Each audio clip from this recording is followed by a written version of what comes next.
Melbourne Terrafly runway heading, runway 5. Clear for takeoff.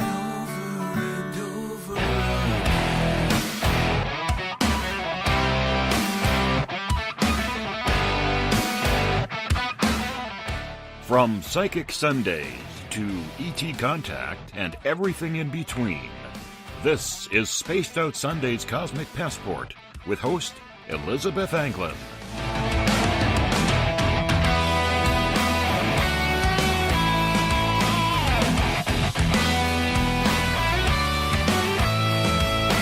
Check it. 2, 3, 4, 5, 6, 7, 8, 9. That'd be great. So guys, smoke now.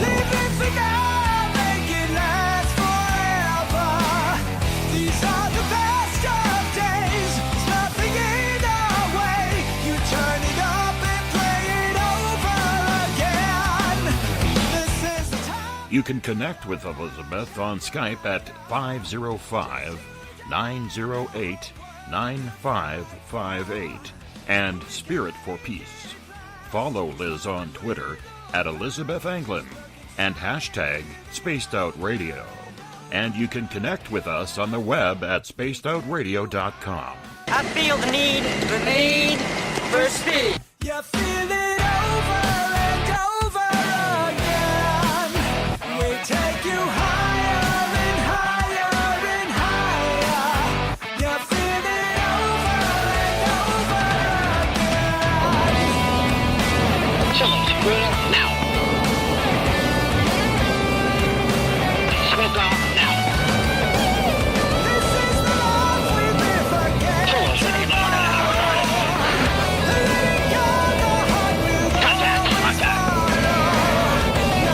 Easy up.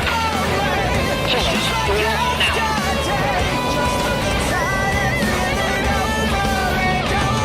Real now. One left. Don't look much like Los Angeles to me. I knew I should have taken that left turn at Albuquerque. Now taking you on a spiritual journey from the desert of New Mexico this Sunday night, here's Spaced Out Sunday's Cosmic Passport with Elizabeth Anglin. Good evening and welcome to Spaced Out Radio's Cosmic Passport, and Psychic Sunday is tonight. I am your host, Elizabeth Anglin, coming to you from the Spaced Out Radio Cosmic Cruise Mobile. We are coming to you live from the stormy, and I mean thunderstormy, windy and wild and wonderful desert Southwest tonight with a Southwest woman, Cinda K, and I can't remember her last name. Cinda K. What's your last name, Cinda? Campbell. Okay, good. I was going to call you Cinda Williams. That's not you. You're not Lucinda Williams. Cinda K. Campbell. And I'm specifically coming to you from the art colony hippie commune. And I said commune. That's right. I am a communist. Well, not really. I'm an American. And I come from this place every Sunday night here on spacedoutradio.com. For all of you listening in from around North America and the world, I want to welcome everyone listening on WQEE 99 Rock the Key in Noonan, Georgia, at spacedoutradio.com, on Spreaker, on the United Public Radio Network, Renegade Talk Radio, the High Plains Talk Radio Network, and on KTLK, The Fringe. We want to give a very special thanks to our guitar god, Ron Bumblefoot THAL, for bringing us the music that makes Spaced Out Radio rock, the official spacedoutradio.com music. He is a guitar god. He is amazing. Check him out. He's currently with Art of Anarchy, and he's got some very cool videos on YouTube. Also, you can check us out on Twitter at Spaced Out Radio. Give our Facebook page a like at Spaced Out Radio Show. On Facebook, you can follow me at Cosmic Passport with Elizabeth Anglin. Subscribe to our YouTube channel, Spaced Out Radio Show. Tune us in on TuneIn. Download our shows from iTunes. We're also on RadioGuide.fm, TalkStream Live, and on Stitcher. And, of course, our website is spacedoutradio.com. If you go to patreon.com, we have some cool offers for you, our listeners there as well. Make sure you check those out. If you want to take part in the show tonight, and I bet you do, this is after our first hour of interview with Cinda. We are going to have Paisley Town in for numerology, and Cinda will be doing tarot and intuitive readings in tandem with Paisley. We will give you the number to call into and leave us your number later on in the show. And you can get a reading a quick one-question reading from Paisley and Cinda for the last 2 hours of the show. So take part. It'll be fun. It always is. But you will have to sign into one of our chat rooms if you want to be in the chat room. There's one on Spreaker or on the chat room on Facebook at the SOR Space Travelers Club. We will also have an eye on Twitter tonight. If you head to our website, spacedoutradio.com, for just $5 a month, you can become a Spaced Out Radio Space Traveler. We offer some pretty decent stuff for you, our valued listener, when you become a space traveler. So check it out. We'd like to give some good stuff to you. Please check out our news section, The Encounter, that deals with everything paranormal, courtesy of our editors, Eric Markham and Everett Thiemer. And they are not slouches. These boys can write. I know, because I can write, and I read their stuff, and they could write, so check them out. You can also check out Dave Scott's latest blog there as well. He's no slouch in the writing department either. And if you've had an experience you can't explain, fill out an SOR Sightlines report. Our researchers are ready to help you find out what's going on with your experience, and they will keep it 100% confidential. We are a show for experiencers by experiencers. That's what we're here for. That's what we're about. Don't be shy. We're here for you. So, after that, all that news and information, Cinda K. Campbell, thank you so much for being here. How are you? I'm great. How are you tonight? Good. I have to tell the listeners how we met. You walked into my shop, and you sat down. Very encouraged by my husband to be there, yes. Yes. And you sat down, and you said, this is cool. And I said, yeah, you're cool. And what's the deal with you? And I found out that you've been traveling the world as an intuitive for how many years? Approximately hardcore the last 10 years, but for the last 18 years traveling. Wow. How many places have you been? I've been to 20 countries, but some of those countries, I've been to Australia 18 times. I've been to Thailand 12 or 13. You start losing count. Sri Lanka and Eastern Europe, all over the place. Wow. And so, and just to be clear, you were spiritually guided to go to these places? You didn't just, get a round-the-world ticket several times and keep going? If only it had come that way. What a dream that would have been. No, definitely on intuitive messages. And sometimes, I would get one ahead of time, and I would look at my bank account or my situation, whatever it be with my family, and think, oh, there is no way that this can happen. And I was probably the one to be the most surprised each time to find myself there over and over again in different ways from, just following my spirit. And the phone calls would come, and I would be able to travel.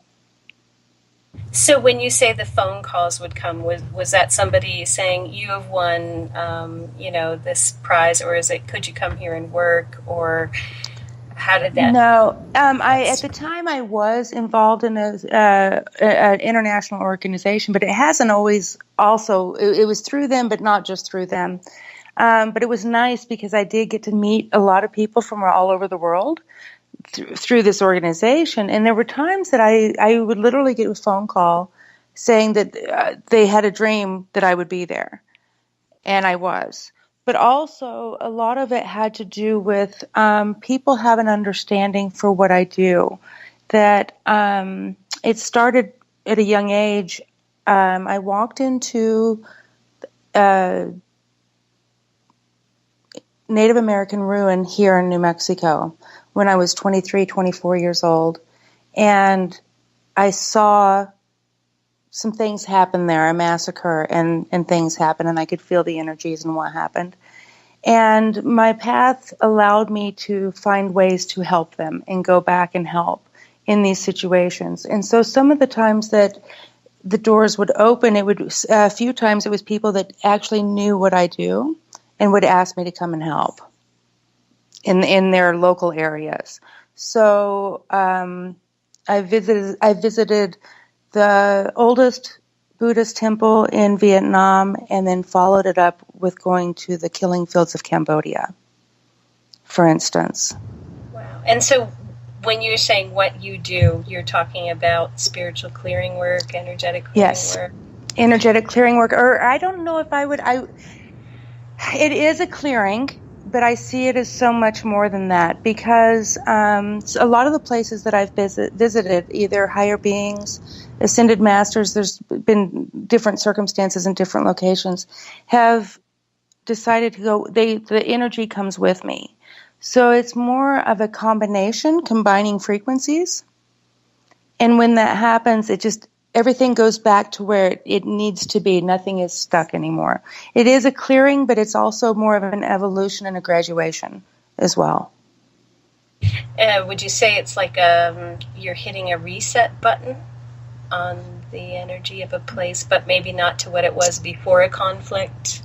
Exactly. It's not what it was before. Because it's just like anything, that experience always keeps going and moving on.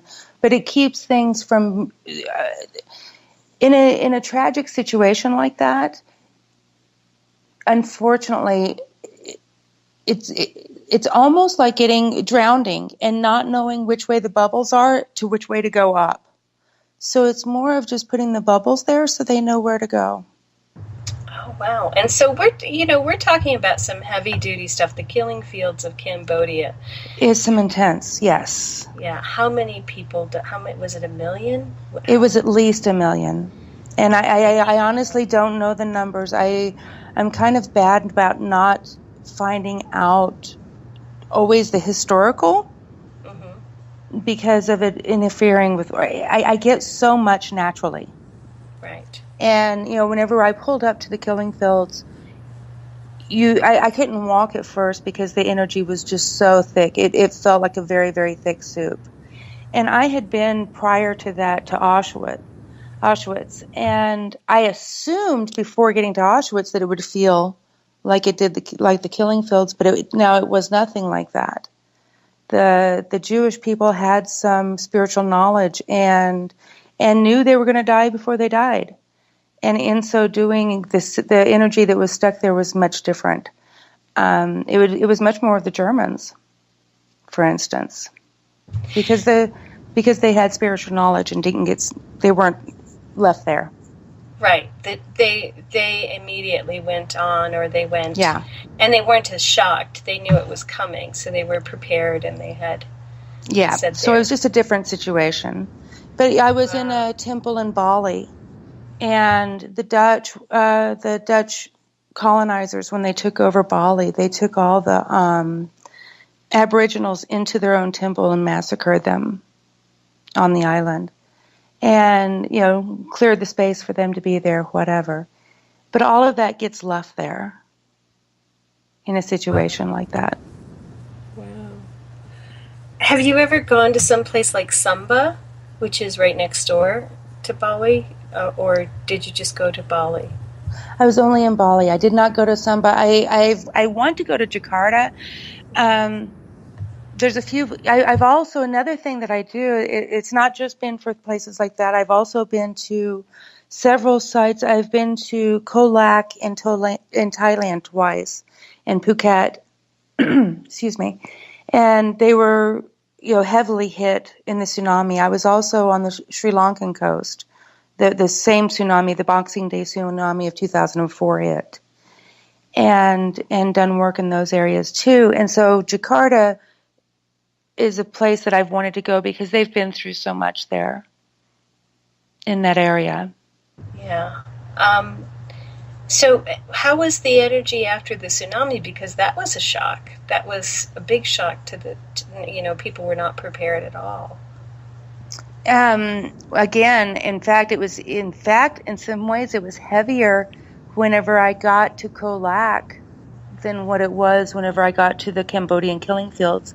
And I think one reason why is because, there's a lot of people that go to these locations with the intentions to help. And just the intention alone does make changes.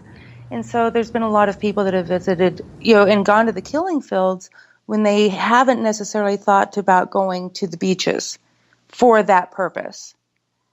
So, and I noticed whenever I got there because I went at the 8th anniversary and then at the 10th anniversary. But at the 8th anniversary, it was so thick. It was 15 minutes before I could walk after I got out of the taxi. Wow. So in a situation like that, and excuse me if I'm prying or if you can't share this, but you got out of the taxi, you couldn't walk, but then you began your work. And what did you do?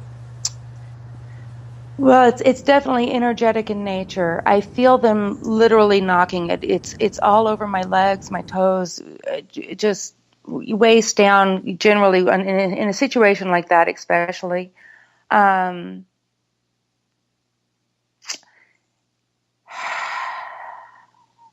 It's a lot of breath work, but energetically, I can feel them literally going. There's a channel that goes through my entire being, and I can feel them coming out my crown chakra as it's going. And sometimes I've received images, sometimes I do not. I don't necessarily.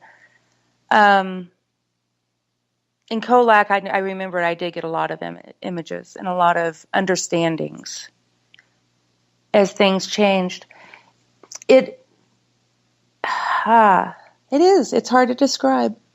But that's very different. What you're talking about is almost a reverse process to what a lot of us as intuitives do as a grounding process, which is to bring heaven energy down through the crown chakra right. and then sink it into the earth. And it sounds like when you're clearing, you're picking up things from the earth and you're sending it up to source.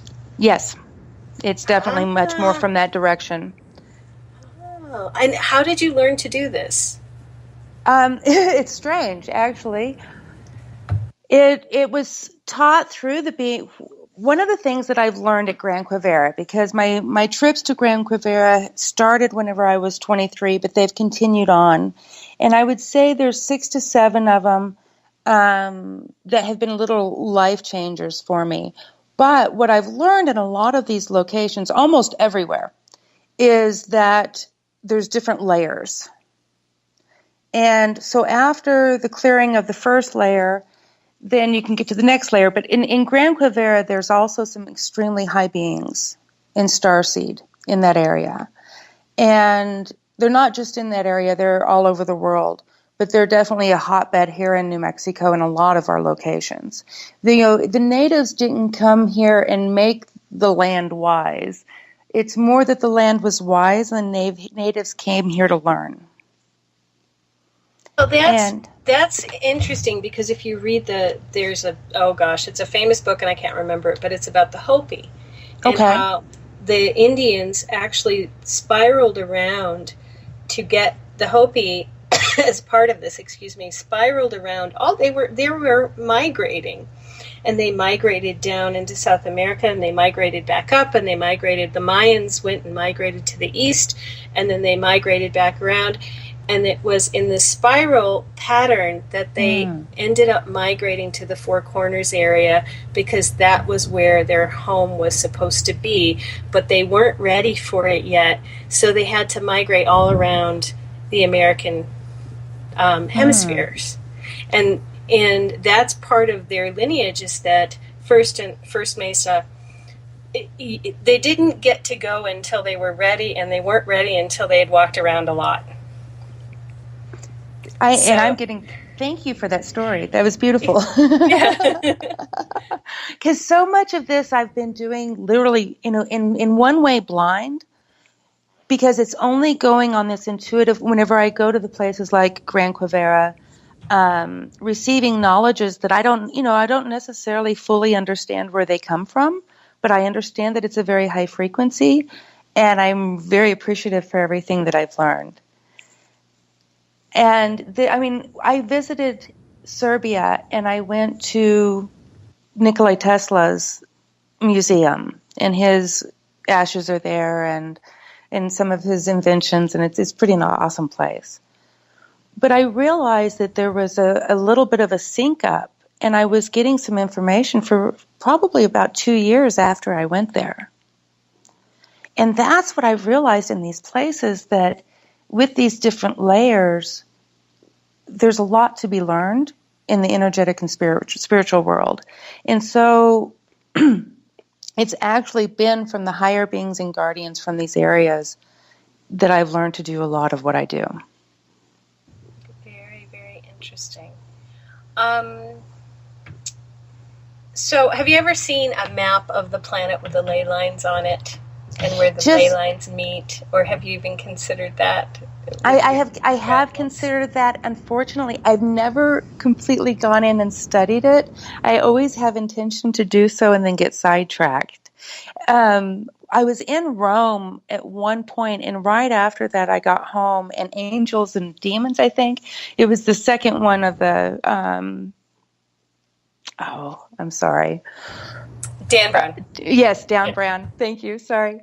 And I started laughing so hard because one of the churches that was a lot of the scenes were done in was one of them that I felt the most in while I was in Rome. And there's just been different times that I've felt guided to and haven't done it as thoroughly as I would like to. So far, it's just been more, whenever I went to Colac, the 10th anniversary, I think I got the first intuitive knowing that I would go about 3 months before I did. I actually ended up not getting the actual call to leave until 18 hours before the flight. Wow. And it ended up being from a girlfriend that was in the tsunami that was going back for the 10th anniversary. And she had miles that she shared with me to go. Wow. Wonderful. So. Yeah. So not everything is about money. What you're saying is sometimes that the way can manifest as long as you're not making it be about money. Is that definitely what you learned? It's definitely been about my intention, and that, because I can hear, see, and feel, I also feel a responsibility to help. I realized after I started seeing that I've been hearing that call for all of my life. So I just couldn't imagine going on to live, and go get a corporate job and forget all about it.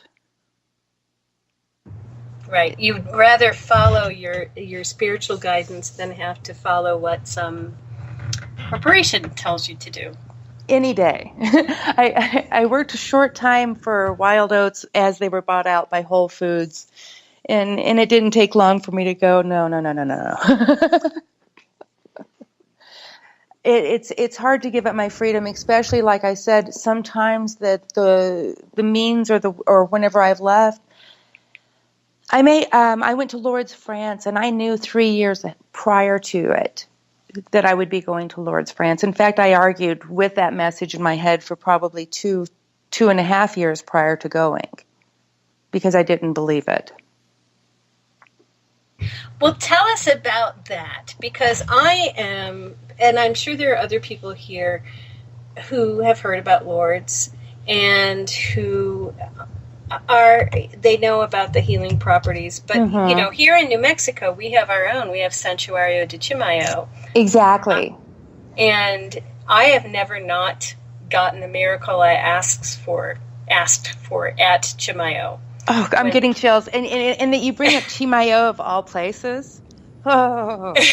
Well, it's heavy Mother Mary energy, and there's a big portal if you look out from the church. Well, and that's just it. What happened to me when I went to Chimayo 1.5 years ago, and I went to Lourdes, 8 or 9 years ago. And understand, I'm from New Mexico, but I was living in St. Louis, Missouri a lot of the time that I was traveling.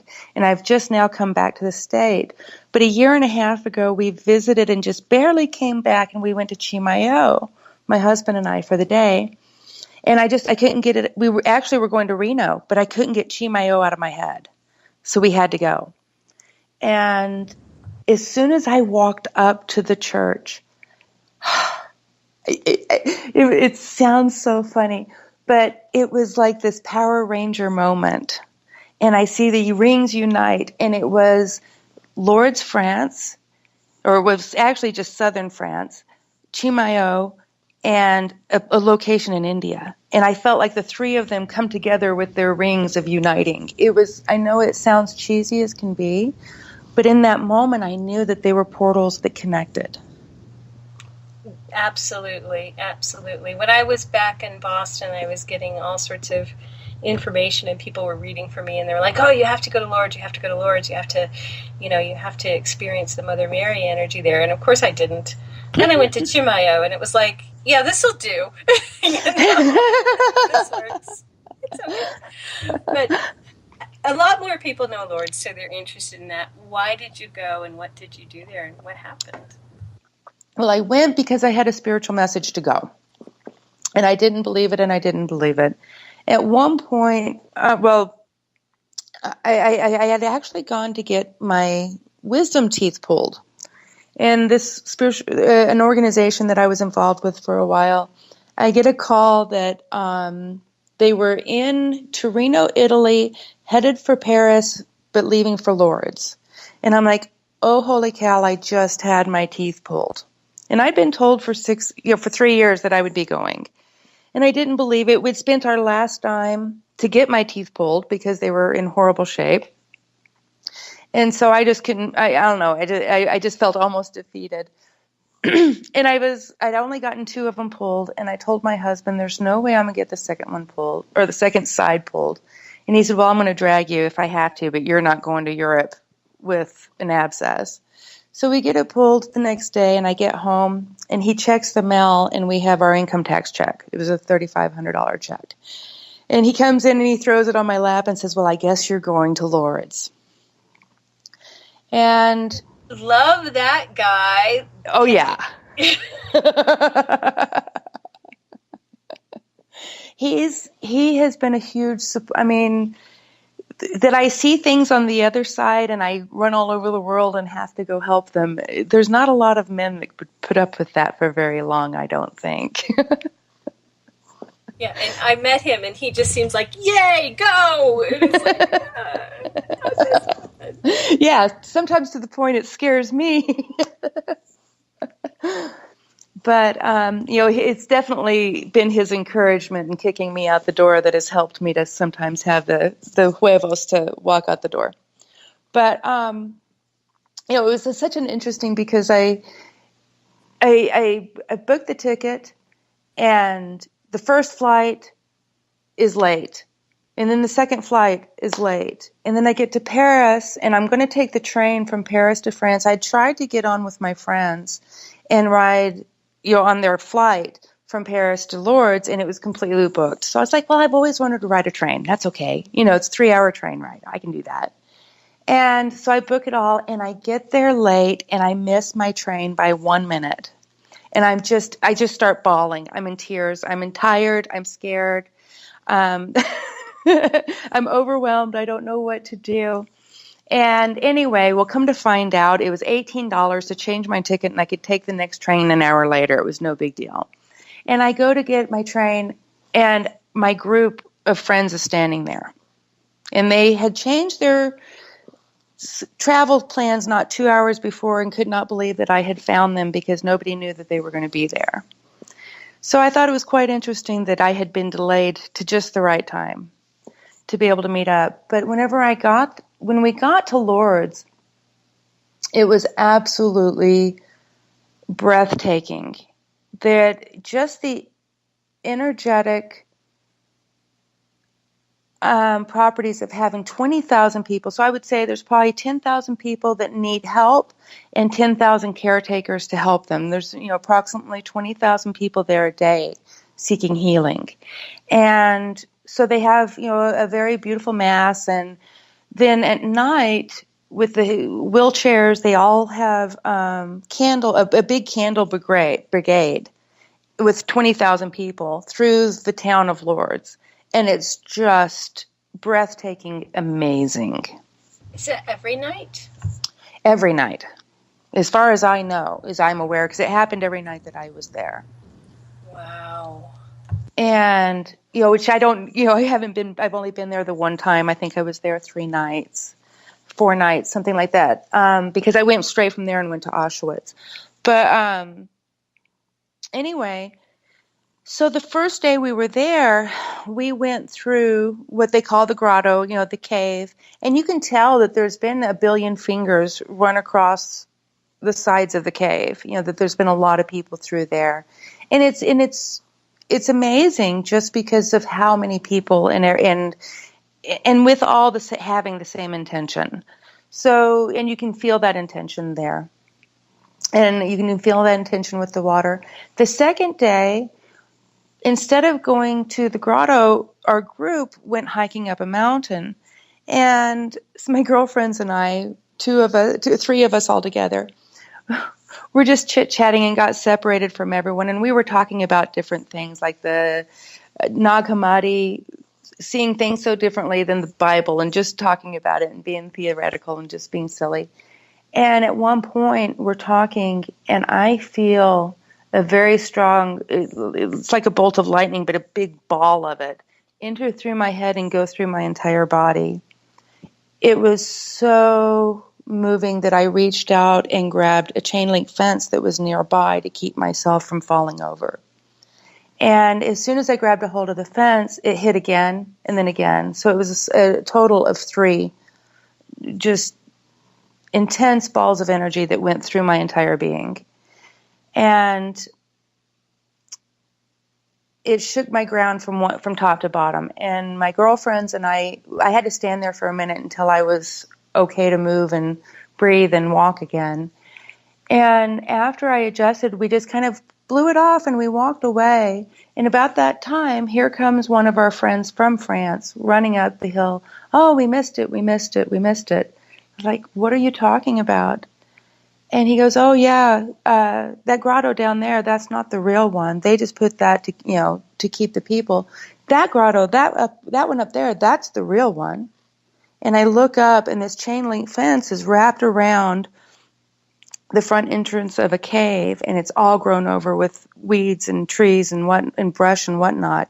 And this time I'm looking at it from a different angle, and I can see the cave behind it. And needless to say, it was kind of blew me away. It's taken many years to have an understanding of what happened to me that day, though. Well, what do you understand now? Because it's many years. It's many years, and Yes. and I think I still have many more years to go before I'll fully understand it. But in my heart of hearts, it was the 3 Marys, and I've been back to the South France, and I've spent some time there.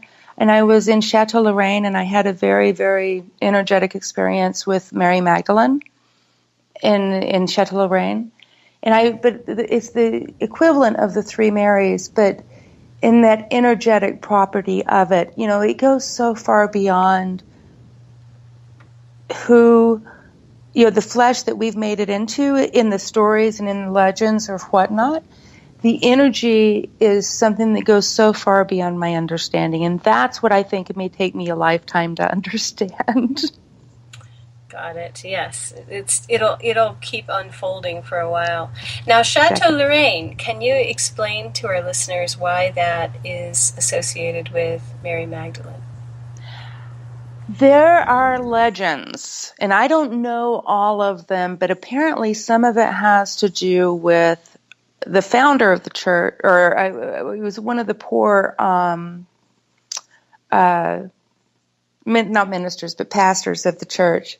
And the legend has it that they think that he uncovered something and was able to basically blackmail the church with whatever he uncovered. But, that's the legend. Energetically, what I got there was a definite, very strong Magdalene energy, extremely strong. And I received a very strong message about the divine feminine and those portals that you and I are speaking of. That this is where some of it gets kind of woo-woo for me that I don't even understand because it's only come through in messages. But that they had hopes of taking America and having the example of the divine feminine, and not in a way that matriarchal over patriarchal or patriarchal over matriarchal, much more in a way of equality. But some things happened, and that was deterred, and it was stopped. Well, right, and I mean, if you look at the early Christian history, there were a lot of women who took the word across the Roman Empire. Exactly. And they were eaten, they were beheaded, they were tortured, they were eaten by lions, and they talk about these men who were having these things happen, but it was women. Exactly. Who were carrying the word, because there was a liberation and an equality to it, that it was spiritual equality at the highest level. Exactly. In my understanding. And so, but I think what happened is the Roman Empire just took over the church. Basically, yeah, basically, it's like, okay, if this is going to be the flavor of the day, then that's what we're going to take on, so that way we can keep ruling. Yeah, because we have male warriors and male Caesars, and and we have exactly women sex slaves, and how dare you teach your liberation theology, Christianity, through women to women. And also, but it also was equality. It was a deep equality, not, it wasn't one. Well, it's a deep equality about being connected to your source. Right. Exactly. And they did everything they could to take a sword and slice right through that, because they knew how to control, and they couldn't do it if we had control of ourselves. Right. Because whenever I was in Chateau Lorraine, I was going around, and I went to where El Messenor, I can't pronounce any of them right, but it's where the Cathars were murdered. Which are the Cathars gave me some messages. One of them sometimes, even though I was there 8 years ago, I can't remember exactly the year I was there, but I received a message from the Cathars just this last December. So this energy still comes with me and teaches me throughout. And in that combined frequencies, that's what helps the energetic places at where the tsunami happened, or Auschwitz, or whatnot, like that. And all of these energies combining. But, the Cathars, in their joy, they walked in as martyrs to be burned alive during the Inquisition, and they did it singing, because they were so connected with the source that they knew where they were going, and they weren't afraid of it. Exactly. Well, right. Well, I don't want to get into it, but I've had a breath work where I was one of the women in the early Christian church, and I was murdered, and I was not afraid at all. I knew I was going to be alive afterward. Wasn't a big deal. Whenever I was starting this in this life, I was starting on the spiritual path, and I was meditating. It's I didn't fit Christianity, and I didn't fit this, and I was trying to find what I fit. So I finally just meditated, because none of them looking outwardly, and then I was Gnostic, and I didn't know what it was. I had to look it up. And it makes, the females of the early church is exactly what I came to, the understanding that I came to. And it's about having the connection and that knowing to who you are and where you come from. As a soul or a spirit. Yeah, exactly. Yes. As the light. The light that shines through the eyes, not the eyes. Exactly. Wonderful. Yeah. Now, that being said, given that your sort of spiritual heritage or your identification after all of this is Gnostic, you're talking about Grand Quivera and light beings there and starseed beings there. Are there any places where you would avoid the beings that you would go to? Yeah. Can you tell us about those? Well, to be honest, I haven't gone there, because my spirit guides are really, really good about telling me But for instance, just one time I was in Sri Lanka by myself, and I was coming back through. I'd gone to China, but at the time that I left for China, I was in Sri Lanka, not knowing I was going to go to China, and then I ended up going, so I was coming back to get my return ticket rather than having to buy a new one. And I had 12 hours on the beach, and I knew to not leave my hotel room. Period. And what I have found is, unfortunately, it's not, let me see how to phrase this. I've seen the energies work through individuals who did not have control of themselves. Well, and it's interesting because Sri Lanka has been ripped by factional sort of civil war for long. For a long time. And it doesn't really, when you kind of look at the outside, you're like, you're fighting over what? Oh, I'm sorry. Excuse me. When I went to Sri Lanka, it was so wonderful because the first time I went, my husband had been before, prior to me going, and had told me that his hotel was bombed by a car bomb the week before they went, so they had to change hotels. And I'm like, okay, and I'm going to this country? What am I doing? And there was an open international college for integrative medicine, and that's why we were going there. But so the first time I entered, there's men and women, military dressed, all of them with machine guns on the corners, and none of them look happy. And there was times that we had to walk to our hotel because it was near the palace, so they were worried about the president and all this kind of stuff. But then it was a year, and I went back. During that year, they had defeated the TAML, and it was over. The war was over. The feeling in that country from one year to the next was incredible. And whenever I was walking, because I go out and I walk in the streets and check things out. I really like to go into the local stuff. They had the same people standing there with the same machine guns, but they all had smiles on their faces. And relaxed. Yeah. Huh. Yeah. Interesting. All right, so is there any place in New Mexico? I'm thinking about Chaco Canyon. What do you think of Chaco? Well, I have plans. I went for the solstice. I finally went for the first time. I'm from New Mexico, and I'm finally getting around the state. It's so funny. I travel the whole world, and then I come back to finally see my own state. But I went to Chaco in December for the solstice, and I actually recently went back to Gran Quivira and had a pretty large vision about a connection between those and Chaco. And about, as I was saying, there was layers in these different locations that I've been traveling to. So each time I go, it's like uncovering a new layer. Well, there's also archaeology with a big road that goes down toward Gran Quivira, so it's not just an energetic layer. There is a thing. Well, yeah, there is a thing. There's they just showed me. I'd never seen that. The underneath the square one, they've got a round one around the kiva also. Right. And yeah, that I had not seen that. Well, and there's how many mounds over there that are not excavated yet? They've barely scratched the surface.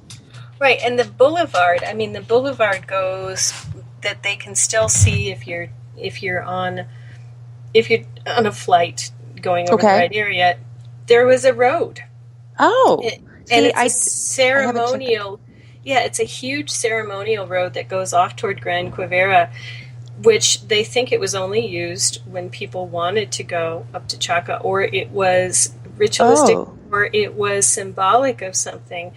And they spent it took more work than the Nazca lines. Right. It took more work where it went and how straight it was and how flat it was one of these feats of engineering that nobody talks about because it's in the middle of nowhere in New Mexico. And plus, it's also probably going through all this oil and gas and uranium now that nobody wants you to know about. And fracking and this and that and the other thing. Right. It's like, oh, it's an archaeological site. No, it's not. I've got to look that up. We actually, myself and a bunch of my friends, we have a campsite, a 30-person campsite reserved in Chaco for the equinox. So I'm going the 21st, 22nd, and 23rd with my family and a bunch of friends. Wow, wonderful. To spend some time there. Chaco, that frequency, I don't know what I'm going to have to do to get my frequency to raise enough so I can understand what they're saying. Well, you'll figure it out. I'm not going to tell you because I can tell you'll figure it out. All right. Tell folks about the Jemez. Let's move on from Chaco because I have half a mind to say, preacher, did you notice the dates? Because Eric Markham's going to be here then. Oh, really? But we actually have to be on our way north. So anyway. Well, if plans change, let me know. Okay. Jemez. Tell us about the Jemez. Because there's also Bigfoot in the Jemez, and there's a lot going on in that 16-mile across. Well, you're telling me things I don't know. I have just moved to this area. I'm in Rio Rancho, very close to Jemez. One of the first things that I did was go check, and a lot of mine is always paying my respects. So I went out to Bandelier and some of the other sites out there to pay my respects. And it was kind of fun because I was leaving Bandelier, and I was just coming back into New Mexico, and I feel like I know that it was not just the energetic beings in Gran Quivira, but also the ones literally in Madrid there with you. I traveled the world. Oh, you have to tell me about them in a second, because Yes. I'm just here. I just got sent here. I don't know what I'm doing here. I'm just here. Well, I don't know yet either, but I know I've been called back. I know, the first time I visited Madrid, I was 13. But that's just kind of interesting because I was also visiting the Jemez probably about the same time, but I didn't know it. I was going to Camp Shaver Church Camp, but I didn't know where that was in the world. I was young. And coming back now and revisiting everything, it's been very interesting. I was driving out of Bandelier and coming back to Albuquerque to where my cousin was staying. It was before I found a place here to stay. I was looking for one. And I come in right at 5 p.m. at the time that they light all the luminarias in the Jemez, on the Jemez ruins. Oh. And I just happened to get there at exactly that moment and pull into a parking place. And those are the kind of things that happen whenever you follow your spirit and when you follow your guides. I didn't know that was happening at that time. I just lucked out. The perfect time, perfect place. And again, I seem to go to a lot of locations. There's something about the power of a lot of people. There really is. And the connection that we have, if we realize that we have it or not. And, at Christmas time, everybody walking through the Jemez ruins, there's a reverence, and you can feel it about them, all the people there. And that reverence alone can change a place. In the way that humans and how we carry our intentions around the planet. And I remember really seeing that in Jemez. And that's one of the things that I see with a lot of the Native American as well, is they have done a really good job caretaking the natives have done in every single country that I've visited, energetically take care of the lands. They may have their hands tied in other ways, but they're very good caretakers, and you can feel it when you go around. And Jemez is very well taken care of. Yes, it's got lots of tribes all the way around it, and and it's considered to be very sacred. And Valles Grande, which is at the top, is my, it's to me, it's the most peaceful, wonderful place, and it's the center of it's a caldera. It's a 16-mile across caldera, but to me it's the most peaceful, wonderful place on the planet. And because it is, there's so much old stuff there. There's so many plants that are so old, but it's so protected. But you mentioned something right there, and that's something that I didn't mean to find. I have found myself on volcanoes all over this planet. I accidentally hiked Mordor in New Zealand. I heard Tungaroo Crossing, but I didn't know that was Mordor from Lord of the Rings until I got out there. And right after that, I went to Fiji, and I got to the first tribe was cannibals, and I got to hear the story of how they became Christians. That was interesting. But again, I ended up on volcano after volcano after volcano. And then whenever I came back from those trips, there was about 6 months that I went Hawaii, New Zealand, Fiji, and I ended up on volcanoes without necessarily meaning to or trying to. And then whenever I get back, it was not long until I come back here to visit and I get called back. And I lived near Albuquerque when I was a young child, but I didn't snap that how many volcanoes are right here. Yeah, it's a lot of volcanoes. It's a happy volcano situation. But it's perfect because I've done a lot of. Or is it? Oh, go ahead. Sorry. I have a thing for volcanoes too, because, and I'm from the lowest the next place there will be volcanoes, which is Michigan. If you believe in how geology works, Michigan is a sink, and once all the crap runs into the lakes, there'll be mountain building and there'll be a bunch of volcanoes. And it was like, well, that'll be a long time. I have to go to New Mexico. Why? Because there are volcanoes. That's why. Well, but the Gaia energy in those locations is just amazing. Yeah. Earth Mother. Yeah. Okay, Madrid. What do you get about Madrid and beings here? Except we're all a little crazy. Well, I should fit right in. I don't. Yeah. I think it's more that that's where I'm being called. When the first time I visited, I was 13. I had a cousin that has since passed, but she took me up there. And in fact, her widow is still, I met him up there this week and had lunch with him. But I fell in love, and I didn't realize it, but I went all over the world. I moved to St. Louis. I traveled all over the world. I worked in New York City for quite a long time. Definitely left my state, but I could not get Madrid out of my mind. And I knew I had to go back. In the feeling and the calling. But it goes into that same portal. It's part of it. Location-wise. Yeah, it makes sense. It's part of that energy of the place. Well, we're getting near to the end of the hour. We are going to Cinda Kay is going to come back with Paisley, and we're going to be taking calls for readings after the break. But Cinda, do you want to let people know how they can contact you and what sort of work you do with individuals?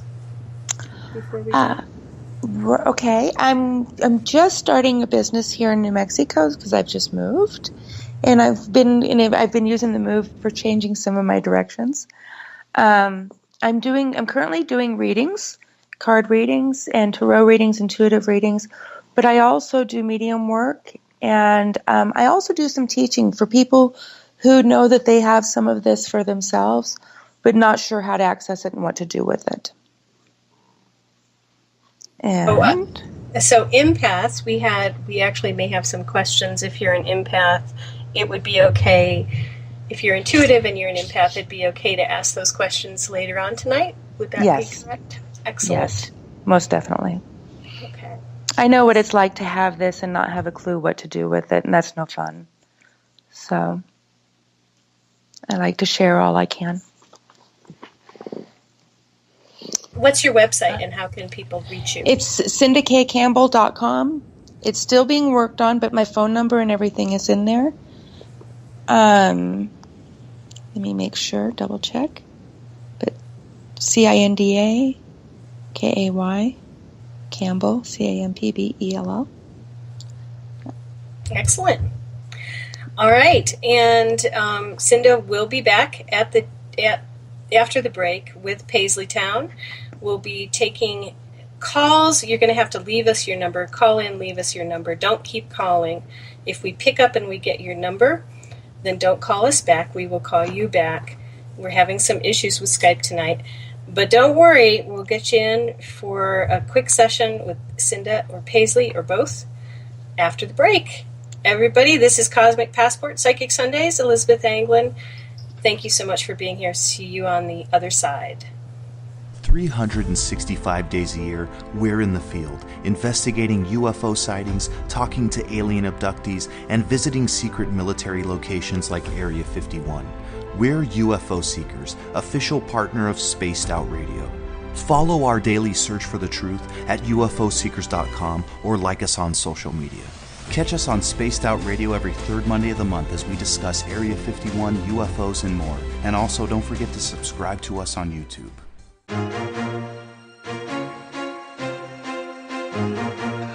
From coast to coast to coast, Blacklight Uncharted is taking on the paranormal across Canada. From ghostly hauntings to the UFOs flying above in conjunction with MUFON Canada, we're closely investigating what's going on in the northern skies and checking out the apparitions that walk among us.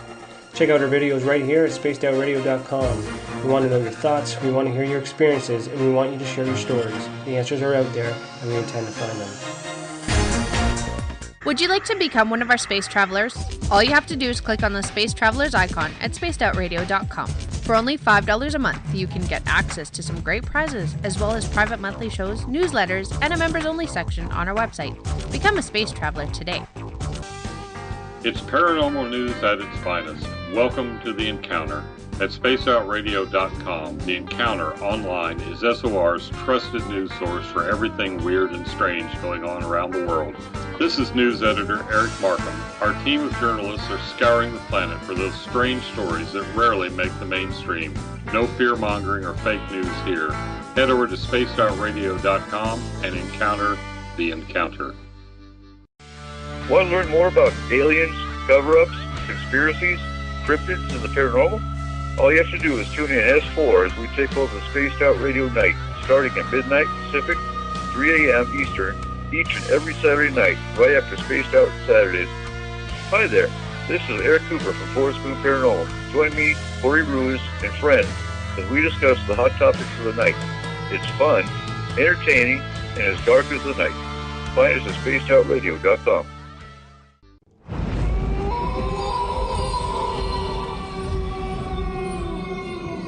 Hey, this is Canadian Paranormal Investigator Mike Moore. The third Wednesday of every month, I'll be teaming up with Dave Scott to bring you Ghosts of the Great White North. Each month, we will bring on guests from across Canada to discuss their ghostly encounters. Canada is a paranormal hotbed with stories you've never heard, so we're going to bring them to you. So get comfy on your Chesterfield, grab a donut, and join us, eh?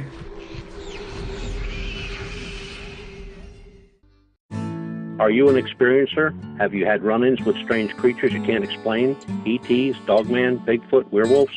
They're enough to scare the daylights out of anyone. Hi there, I'm Butch Witkowski from your Cop. And on the last Monday of every month, you can listen to me and the host, Dave Scott, talk about the weird and the strange being reported on Spaced Out Radio. I'm going to bring my investigations and sources, you bring your experiences, and we'll figure out the rest together. Strange Days on Spaced Out Radio. Come tune us in at spacedoutradio.com. Have you had an experience you can't explain? Had a run-in with ghosts, maybe Bigfoot, or seen lights in the sky? Hi, I'm Mike Schmidt from the SOR Sightlines. I'm here to investigate your sighting. Head to spacedoutradio.com and fill out a report on the Sightlines. All your information is 100% confidential, and I will help you figure out what you've been seeing. File your report and let's find out the answers together. We're getting strange on Saturday nights. Hi there, this is Dave Cruz, and each Saturday, starting at 9 p.m. Pacific, midnight Eastern, I will take you on a tour of the weird and obtuse on Spaced Out Saturdays, from aliens to Sasquatch and every tinfoil hat in between. We got you covered. Join us at spacedoutradio.com for Spaced Out Saturdays. See you there. Are you interested in advertising on Spaced Out Radio? Head to our website at spacedoutradio.com and click on our advertising tab. There, you will find an assortment of ways you can get your product out there with us, from radio commercials to banners and social media. Have a product you like our hosts to endorse? We can do that too. Visit spacedoutradio.com for more details. From British Columbia to Northern California, Pacific North Weird has Cascadia covered. Check out our feature videos at spacedoutradio.com, where I, Vincent Zunza, and my super sleuth partner Alexandra Sullivan track down the weird and strange stories from around the Pacific Northwest. From Bigfoot to Mel's Hole and everything in between. This is what makes life exciting. So why report the normal when we can report the Pacific North Weird? Right here at spacedoutradio.com. Don't have time to listen to Spaced Out Radio live? Wherever you are, the car, the office, the shower, or even if you're traveling, we're right here for you. Each Spaced Out Radio show can be found on iTunes, TuneIn, and on our YouTube channel, Spaced Out Radio Show. It's the perfect way for you to catch up on our shows. For more information, just head over to our website, spacedoutradio.com, and tune in to us today. Looking for nighttime adventure? Old school radio that delves into everything out of the norm? Then check us out at Spaced Out Radio. This is Dave Scott. Every Monday through Friday, starting at 9 p.m. Pacific, midnight Eastern, we're going to take you on a wild ride ranging from conspiracies to true crime and every ghost, alien, and Sasquatch story in between. We're always live and we're always interactive with you. So join us at spacedoutradio.com, where together we own the night.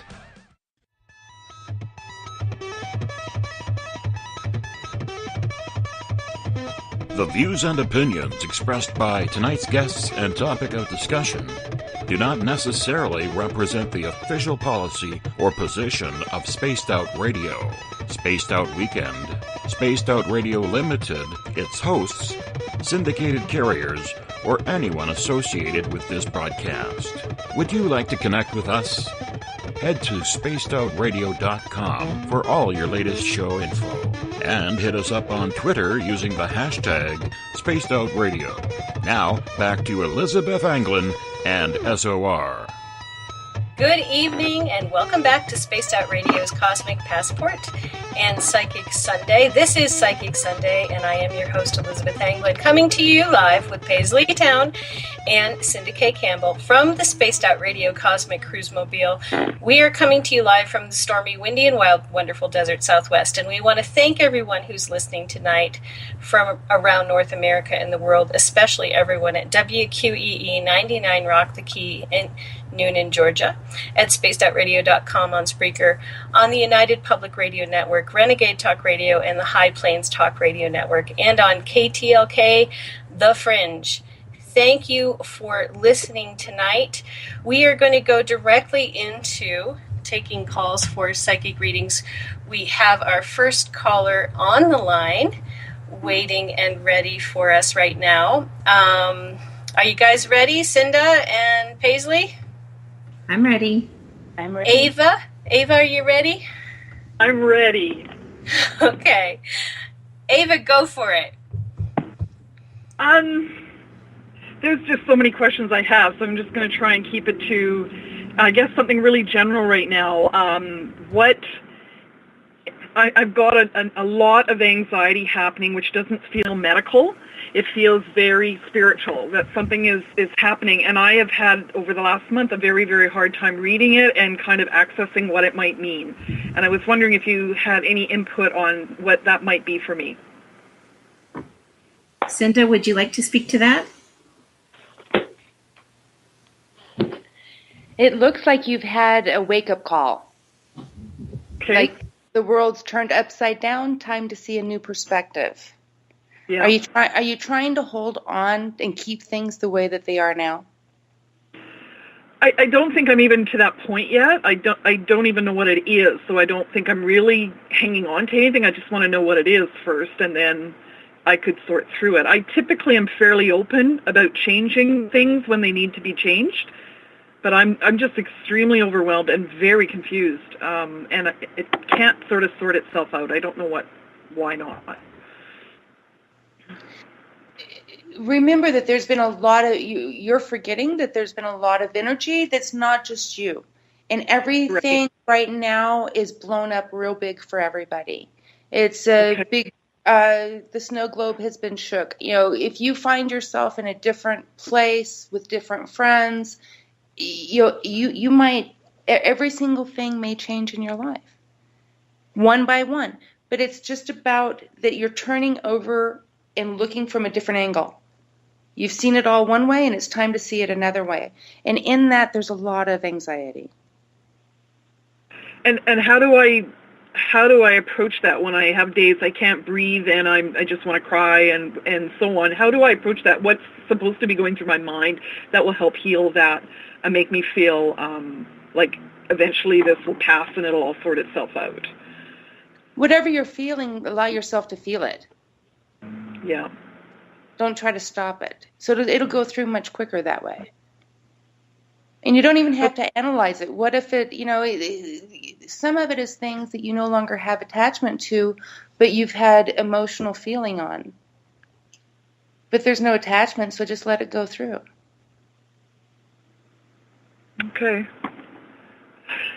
I'll try. I mean, it's been getting a little better lately, and the problem is it's just taking so long, and it's really hard to be able to function in the real world, so to speak, or the unreal world that we're in, when I really just want to sit and be alone with it and relax with it and let it go, and it's taking an enormous amount of time to do that. So what are you doing every day to connect to your source, to yourself, to your true self?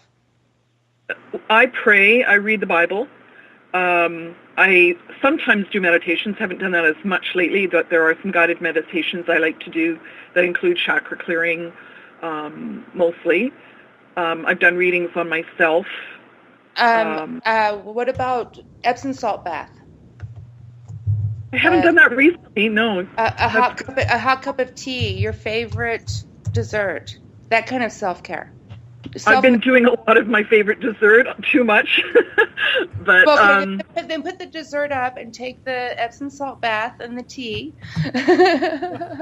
Well, I don't drink tea, but I do chocolate milk, and I have been kind of doing that kind of thing. Just if I feel like I need to order pizza, I do it, and if I feel I'm not necessarily talking giving in to your baser. I'm talking about nurturing yourself. I'm talking about giving your body. The Epsom salt is giving your body the minerals that it needs, and giving yourself the nourishment that you need. Okay, I can definitely it's weird. I've had it. I love baths, and I've had an aversion to them for a while. It's like I don't feel like I can take time, or I don't know. I just feel like I don't want to do that anymore. And not taking time, and but are you your priority? Make yourself your priority. You're the only one that can love you. Nobody else can do that fully. Right. Period. You're right. Yep. Okay. So do you see this? If you've got anxiety somewhere, you're not fulfilling yourself and doing what you. Yeah. And do you see it passing fairly soon, or is this like a year-long process, or do you have any feel on that? That's up to you. Okay. Definitely up to you. Self-love, I think that's where you're stuck. Work on that. And that deep nurture. Okay. Paisley. I'll nurture more. Thank you very much. You bet. Thanks, Ava.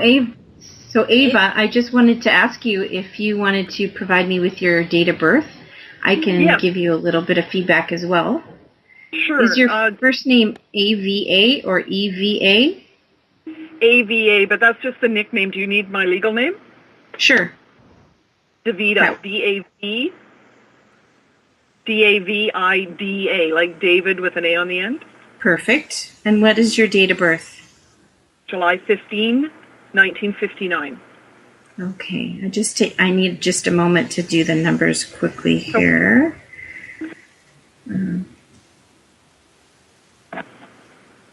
Okay. So, are you having any trouble making a decision about something?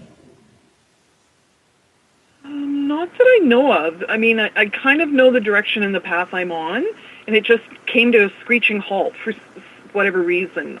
Okay. You know, are you doing cardio activity? Not a lot. No, I've had some nerves and back problems, so haven't gotten back into that yet. Although the pinched nerves and so on have been healing a lot in the last, I'd say, month. Okay. Are you able to do any exercises like in a pool or in water? If I can get to a pool, I could, but it's not terribly accessible for me. Okay. Just because cardio activity would really benefit you a lot because your birth name is a 2 energy, and this is something that has like a lot of passion. So I'd say like when there's something that you want to be doing, you're extremely passionate about it. And sometimes if you don't release that passion from the body there's 3 methods. We could sweat it out like doing cardio, or we could cry it out, or we could yell at other people. So sweating it out is usually pretty ideal if we, because we can say, hey, listen, on Saturday for 25 minutes, I'm going to go do some cardio. It's a nice, gentle way to like release that passionate energy out of the body. If I do a little walk, is that enough? As long as you're sweating. I don't even have to move to sweat lately. I don't know what that's about. It could be part of the anxiety, but it's been really easy to sweat lately. Yeah, it could be walking, could be sitting in a hot tub, could be going in a sauna, doing gentle exercises so that you're not, making your injury affected, Even they have those like rubber band exercise things you could pull on while you're sitting watching television. Okay. That just releases the fire energy from the body, and it creates really good clarity for you. Because when the anxiety sets in, it feels like things are starting to become stagnant and nothing's moving forward. Yeah, so that's true. Yeah.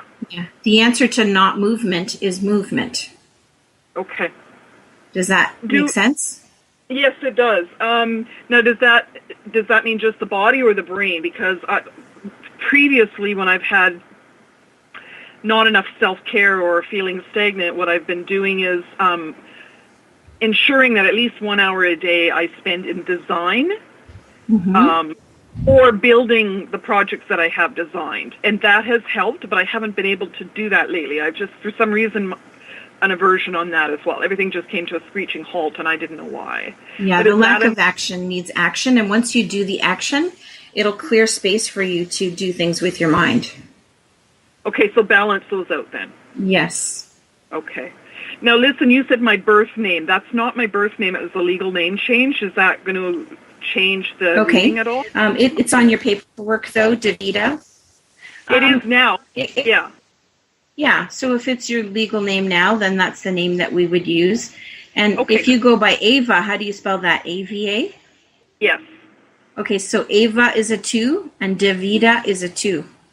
Wow. Yeah.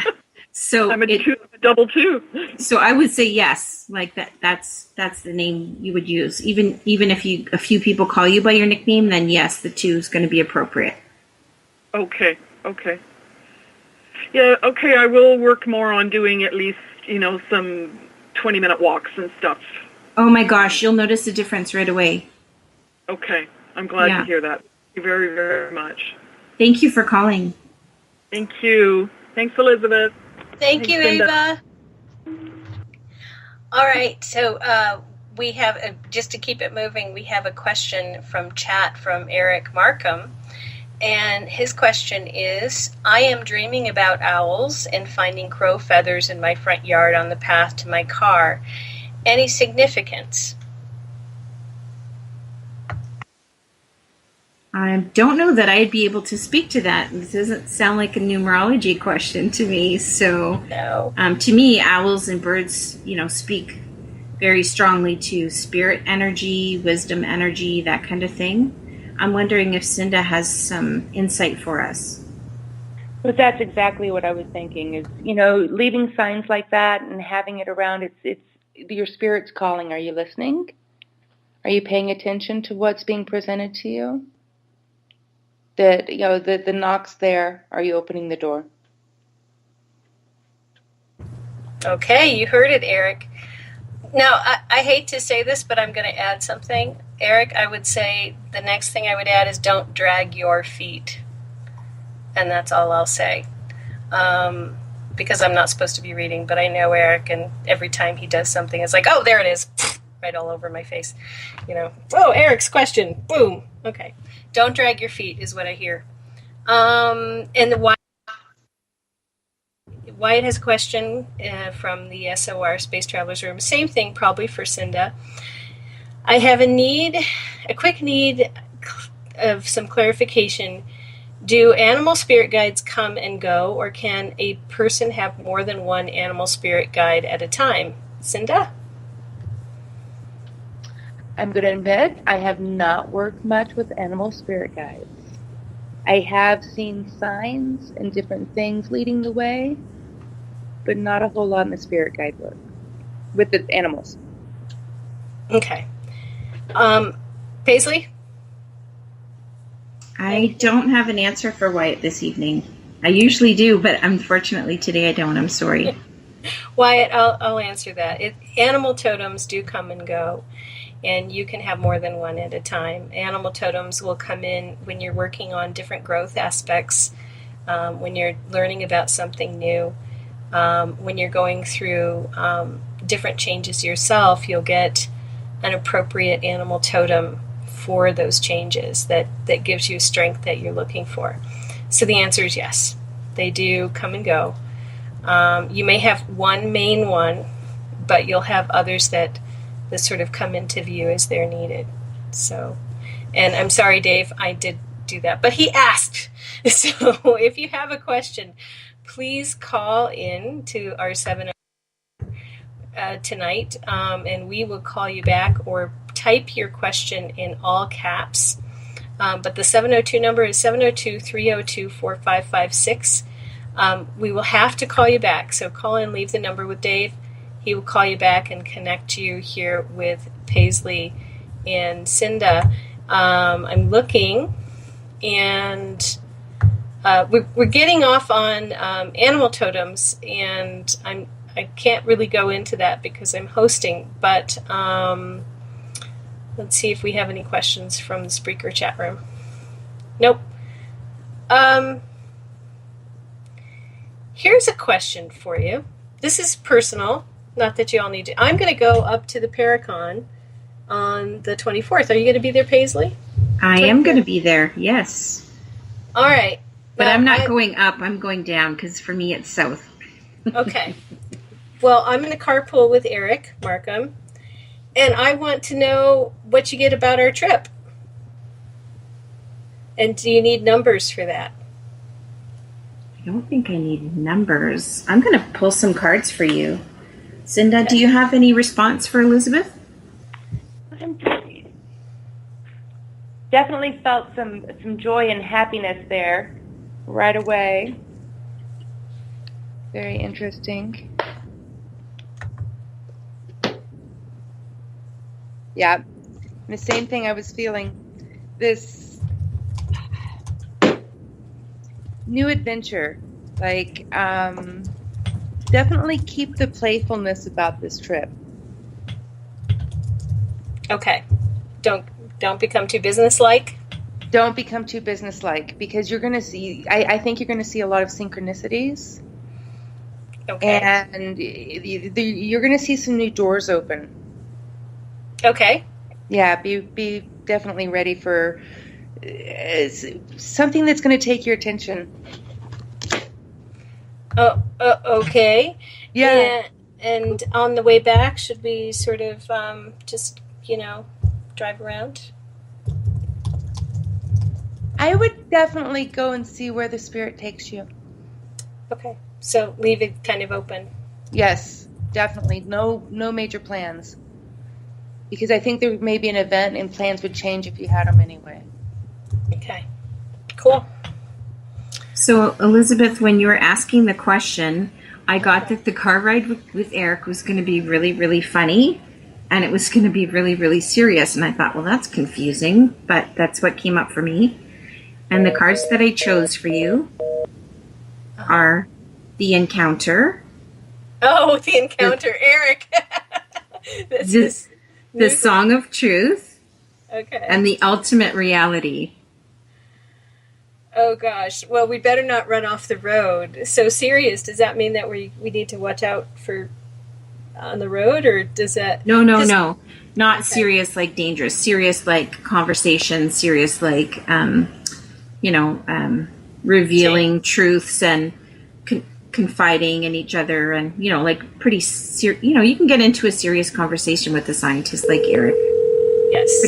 Pretty easily. So And I got that it was going to be serious and really fun. Well, cool. And what's funny is you got the Song of Truth. Eric is bringing his beautiful guitar. So we will definitely have some Song of Truth. And I think we do have a caller. I'm just waiting. Perfect. Caller from 310. Thank you, guys. Thank you, Cinda. Thank you, Paisley. You're welcome.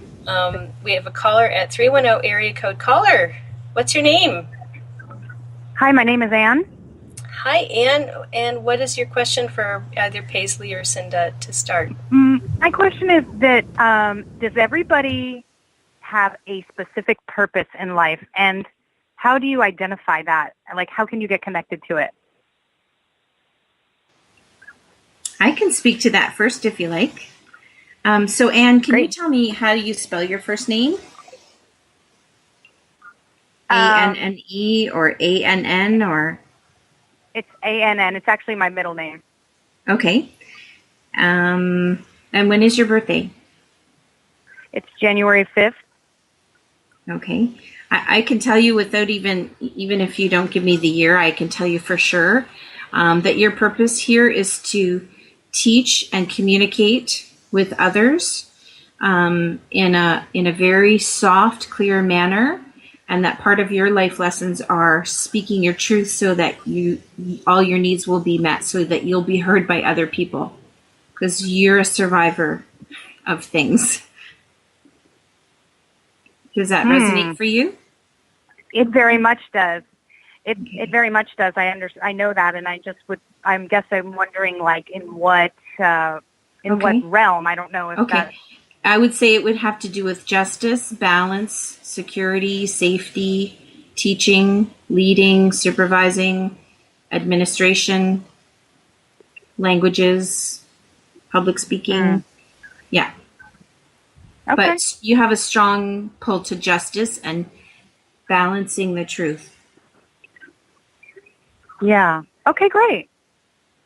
And Cinda, did you want to add to that? I have a feeling that you've already had some nudges. Some big nudges. That... Are you there? Yeah, hello? Yes. That you've already gotten some nudges. You have some empathic and intuitive abilities, and you've been feeling the nudges on which direction to go. Yeah, I don't know. Maybe I can't hear them, or I'm not seeing them. Okay. But yes, what you're saying is definitely in the realm. You guys are definitely on track as far as any other information I've received. I just cannot hone it in. Well, that takes practice. It's not something that happens in one moment. It can take years to hone. But the thing is that you know that you're getting messages and you're starting to listen. And that's the first step towards it. And I agree completely with Paisley about the justice. I get that as well. That, there's something about setting, you want things balanced. You want things set right. That's in your nature. For sure. Yeah. But okay. I do think you've been getting some internal nudges, and so you just start getting quiet so you can hear them. They'll come through. Okay. All right, wonderful. Thank you for your time. Yep. You bet. Thank you so much, Anne. Yeah, thank you, Anne. You're welcome. We are going to have Carrie on next. We are just waiting for Carrie. If she comes in, she can go ahead and announce herself. And in between all of that, we've got an animal totem conversation going on in the Spreaker chat room, which is really wild. I will have to tell you, people, I used to use the medicine cards all the time around the turn of the 2000s. And they're great cards. I can't remember who wrote them, but they're animal spirit medicine cards, and it's Jamie somebody or other, but they're well known. You can look those up, and that will, what that will do is when you pull a card, it will tell you what the animal is in your life for, what the totem is for. So Tracy Barnes and folks in Spreaker, that's a good resource. There are tons of animal totem dictionaries online. It's hard to just remember because there's so many animals what they're all about. So you can check those out online if you need them. I sent Eric a link from my Facebook page, Elizabeth Anglin, today to a particularly good one, and I'll try to find that and post that in a little bit. Carrie, are you here? I am. Yeah, well, I am so glad. I'm so glad to hear your voice. Thank you for coming. Do you have a question for Paisley and Cinda? I do. I'm in BC, and we've been evacuated from our home due to the wildfire. And I'm just wondering if they could tell me if my house is going to be okay when we're called back to moving back into our homes. I'm not getting any information about this one. How about for you, Cinda? Let's see.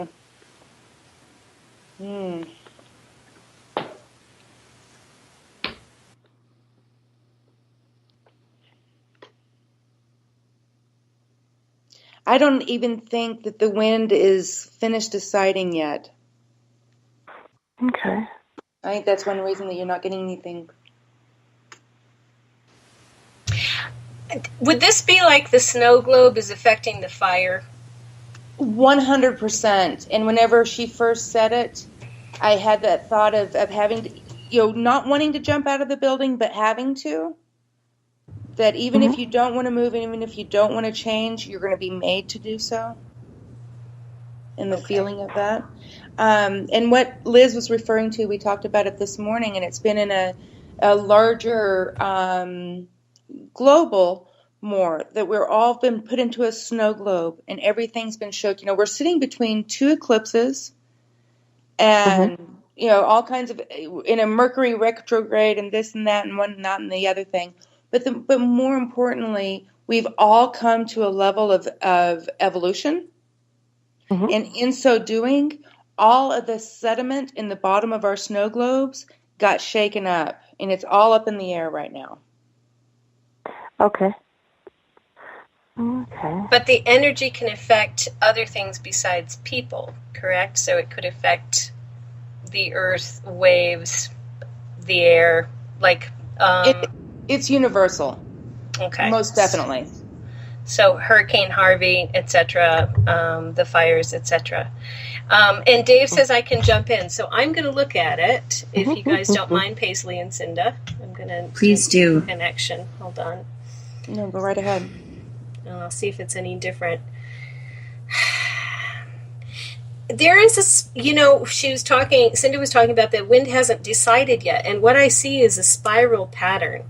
If you get lucky, the fire energy, the wind will spiral around in such a way that and then poop out just before the fire gets to you. If you get if you get unlucky because it's Mercury retrograde, and it's a matter of a day or 2 or 3. So, for example, if the wind stays going longer for 3 days, it'll probably hit your property. If it's 2 days, just up to it. If it's 1 day, you'll be like, okay, it's a quarter mile away.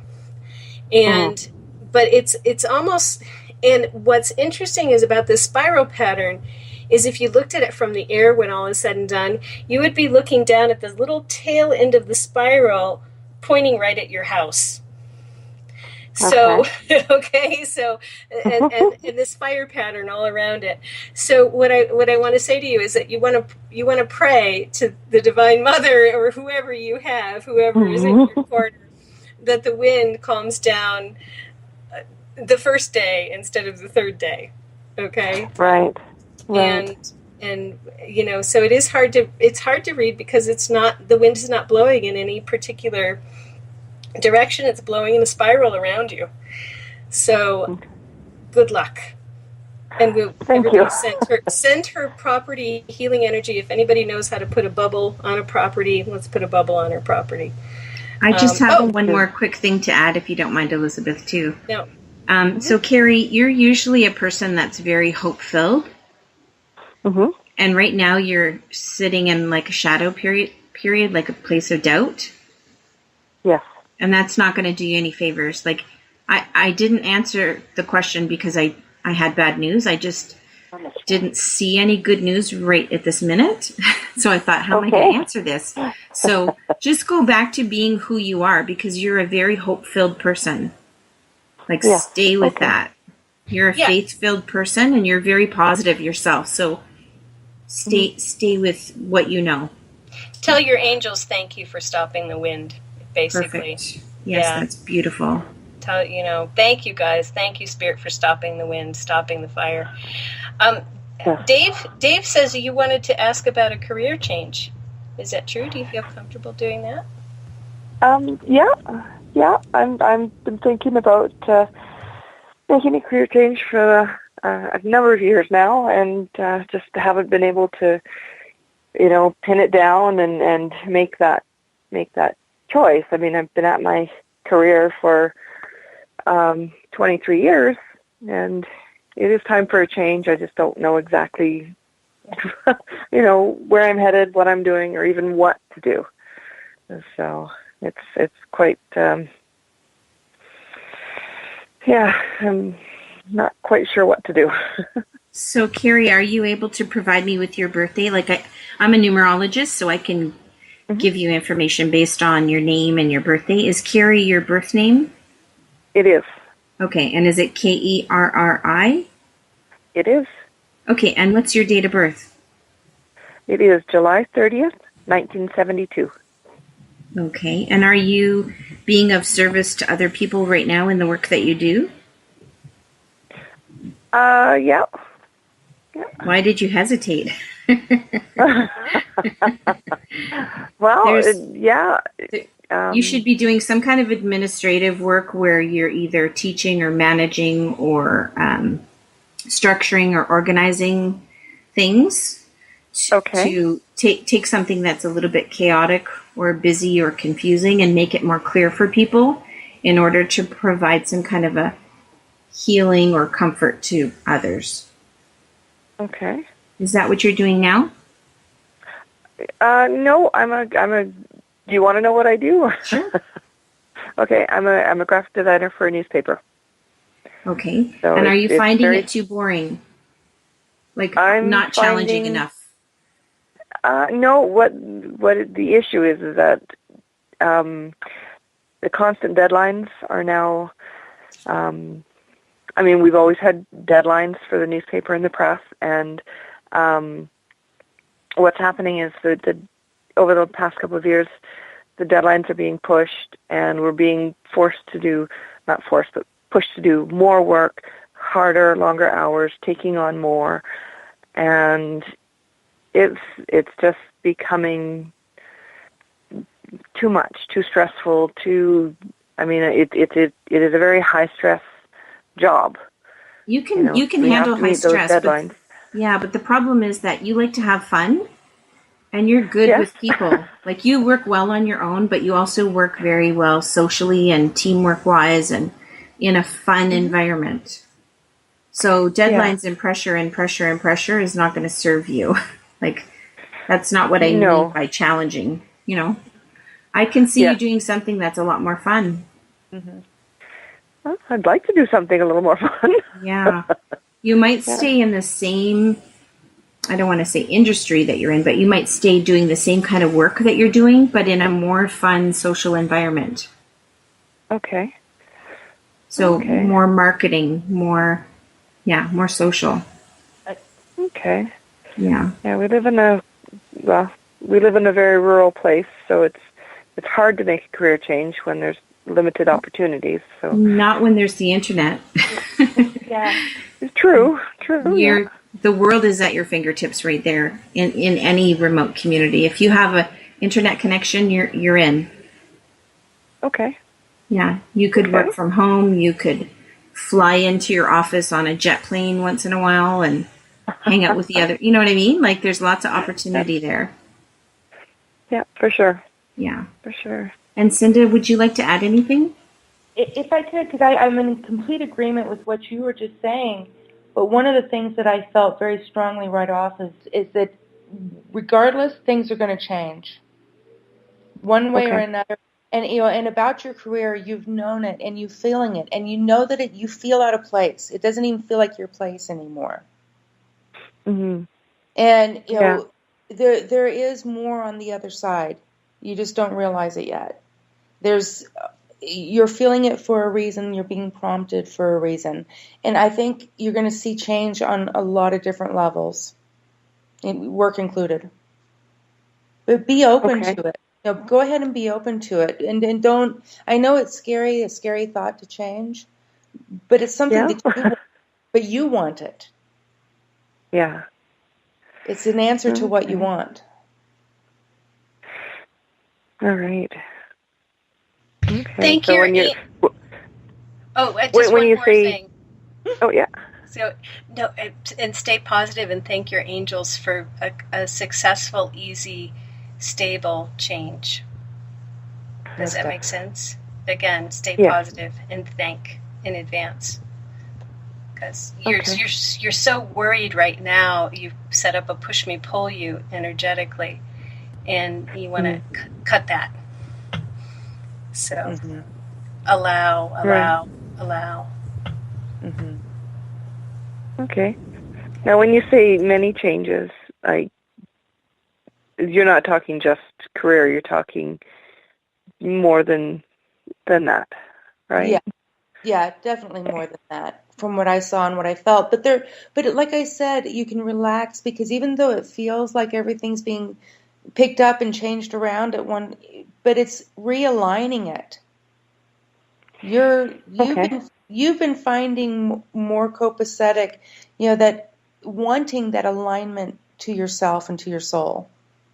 And you've been asking for that. And so a lot of the changes that you're seeing is in direct response to what your intention and what you're wanting to change. Okay. All right. Well, I hope that's helpful. It's some things to think about for sure. Yes. Thank you, Carrie. Yes, thank you. Thanks, I really do appreciate all this. Yes. I agree with thanking the angels and doing a lot of breath work. Do lots of breathing. Know that you're breathing when you're breathing. That'll help. Okay. Okay. Well, I know that Archangel Uriel is who I ask and thank. So well, you have some powerful energy backing you right there. So just remember that as you move through this. Okay. That's wonderful. Thank you. Thank you, Carrie, and thank you, guys. Okay, so just for the folks who are listening, Skype is a little weird tonight, so we're having folks call in to 1-702-302-4556. Dave Scott will take your number and then call you back and connect you in with us. The number again to call into is 702-302-4556. 702-302-4556. And I can talk. Oh. So here we have a caller now. So we're going to wait. Oh, caller in 425 area code. Are you there yet? Yeah. Great. Can you turn your radio off in the background? I did. Excellent. And who is this? Who do we have? My name's Robin. Robin St. Charles? Yes. How are you this evening, Robin? Great. Good. Do you have a question for Paisley and or Cinda? Yes. Okay. I went to Renaissance Fair in August, and I got a tarot card reading, and she said that I had a psychic ability, and I would like to know what that is. Wow, that's a good question. Robin, how do you spell your first name? Robin. Okay. And when is your date of birth? March 5th, 1984. Okay. And do you have dreams that come true already? Yeah. Okay. And what is your other psychic ability that you've noticed that stood out for you? Sometimes I might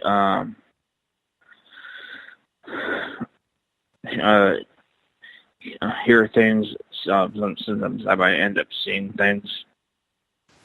And when you hear things and see things, do you tell other people about it or make a record of it, or when it No. you obviously hear things or see things that come true? Is that correct? What do you do with the sometimes- information when you hear it or see it? I don't copy it. I just keep it to myself. Okay. What happens for somebody with your birthday, with your name, is that sometimes you can doubt yourself and second guess Yeah. yourself and question yourself and talk yourself out of things. So, if you have dreams that come to fruition, that makes sense to you, you might say, oh, like I knew that was going to happen. I dreamt about this already. If you're not keeping track of it or not letting someone else know what's going on, like anybody could say, oh, I knew that was going to happen. But if you record it in a journal or tell some friends or something like that, it's actually evidential information for you. And there could be some patterns to the way that you hear and see and know things. Yeah. So once you practice your intuition more and do some different exercises to enhance your intuition is going to come more strongly. But if you're not telling anybody what's happening and things are happening, but you're not saying anything, it's kind of like, it's like planting a seed and not watering it. Do you know what I mean? Like if you want it to grow, you need to nurture it. Okay. So I would say, March 5th, 1984, this is a birthday that has the ability to take great responsibility for things, but I'd say sometimes you just don't. You know what needs to be done, you know how to do it, and sometimes there's not any action taken. So I'm going to invite you to take some responsibility for your intuitive gifts and learn about it and study it and practice it and write it down. Tell people. Okay. Yeah, because you're intuitive and you know you're intuitive. Yeah. You hear clear information. Mm-hmm. Cinda, did you want to add anything? I agree with everything that Paisley just said, that it's a matter of taking responsibility and the follow-through with it. I think you've been seeing and hearing for a long time. I have. What have you had promptings? Have you followed anything? What kind of things are you getting?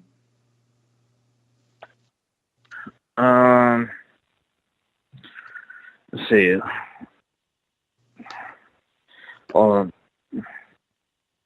I've heard cries for help. I don't know where they're coming from. Okay, that's kind of what I was thinking was going on, and that's the reason I wanted you to clarify. Did this start when you were pretty young, about 12, somewhere in that age? Well,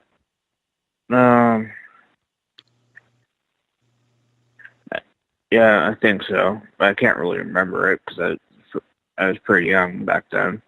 Well, yeah, exactly. Well, one of the most important things is that you, in order to help with what the calling is, the first thing you have to do is be connected to Source. Are you doing something to connect to Source on a daily basis and to, being very diligent about, connecting to your true self?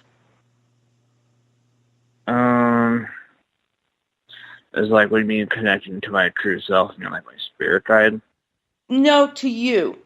To the light that shines behind your eyes. I don't think so at the moment. I would find some kind of a practice that helps you to connect to Source. There's different things in the invisible world, and there are things that do need help. That's part of the work that I do. But if you're not fully connected to Source, you don't even, I wouldn't go down that road yet. Okay. You've got to develop your own skill and your own gifts with yourself first before you can take it outward. Okay. Because the most recent thing I've been doing is ghost hunting. Mm-hmm. That work, if you're not grounded and you're not connected in the spiritual world, sometimes you don't want to go knocking on those doors. And it's easier for me to hear EVPs. It's what? It's easier for me to hear EVPs. You can hear it, or you feel more easy and at peace when you're there with them? Yeah. Is that what it is? Then you probably do have a call to help them, but you can only help them as much as you are yourself connected. Okay. So find that connection and really work on it, and then that connection's going to help you with all the rest of it. Okay. And I think it'll come a lot naturaler to you after you do that. All right. Thanks. Yeah. Yeah, thanks, Robin. Thanks for asking your questions, and it was a good question. And all right. Yeah, have a good night. You too. Okay. We're still taking calls. We're going to go to the break in about 8 minutes. So if you have a call or if you have a question from the chat room, put it in all caps if you're in the chat room. The number to call is, and excuse me because I've scrolled away from it, 702-302-4556. Let it ring. We'll grab your number and we will call you back. Again, that is 702-302-4556. And I think we have a caller. Hi. Hi. This is Beth Ann. I called a minute ago, and I was a little intimidated by the process. I just wanted to call back. Okay, great. Can you turn your radio off in the background? Sorry, yep. Okay, cool. Absolutely. All right. And you ready? Yeah. Yes, okay. I'm ready. So what I heard you say was that, so it's Beth Ann. My birth date is January 5th, 1973. Alrighty. And how do you spell Beth Ann? And you were telling me BETH space ANN. Okay. Did you call earlier under the name Ann? Yes. Oh, okay, perfect. I've got it here. Perfect. So, and you were saying that there's because we were talking about purpose, and you were saying that justice and balance, it's very much Capricorn. I'm a triple Capricorn, so I'm very concentrated with a lot of earth. Okay. Feels heavy on me. And I'm just really, I'm searching, and I heard you say there's nudges. and I don't know what they are. I know I've had people tell me before that there are nudges, and I'm like, that was me. You know, both of my parents are on the other side. I can't necessarily hear them, but I do have some people that sometimes will give me messages from them. I just know that I have it, that there's like this really big purpose for me. I don't know. Maybe everybody feels that. That's the nudge. Really. That's the nudge right there. That's the nudge I was telling you about. I mean, that's just so vague, and it's so, you know, there's a purpose in the world. That's like everything and anything. But it's from the invisible world that's nudging you. It's from the intuitive that's nudging you. It's not a corporation calling you or something else. It is, you know, in the spiritual intuitive work. Mm-hmm. Okay. Do you think that there's like you said something about justice and balance, but do you think that there's like at least like a little area to kind of narrow it down that I can kind of search in and look in or be aware of, or, you know, I don't. Do you have interest in the metaphysical world and Definitely. I definitely do. I have tarot cards. I've been reading tarot. I've had a friend teach me tarot cards for the last, you know, I've had a couple of decks for probably about 15 years, and they actually, sometimes they just, they actually like scare me a little bit because I'm not completely clear on what they're saying. Like for me, for other people, I'm totally cool with. Well, reading for yourself is a whole other thing anyway. You realize that. And it's an if. Yeah, it has to be. And I know for myself as being a reader that reading for myself is tricky. So tricky. Because the thing is I already know. Reading cards is only for confirmation. Yeah. Okay. So it's more about trusting yourself. That's definitely must be one of my soul challenges that I came here for, because it's coming up a lot. Well, it can also be intimidating to go this direction sometimes. You know, it's easier to be told you should go to this college and take, you know, for this degree and to do this kind of thing. You know, doing intuitive work, it only comes from inside. Mm-hmm. Well, and the thing about intuitive work is there's so many different modalities, and it's like such a spectrum. Mm-hmm. Very good point. So it's like, what is it? What exactly is it? And if, you know, I have a couple of friends who have, you know, they've always known when they were young, or they had like these inklings, and I'm not sure. I don't know. I just wanted to see if you had any specific messages that kind of hones it in or narrows it, or anything based on, you know, astrology or.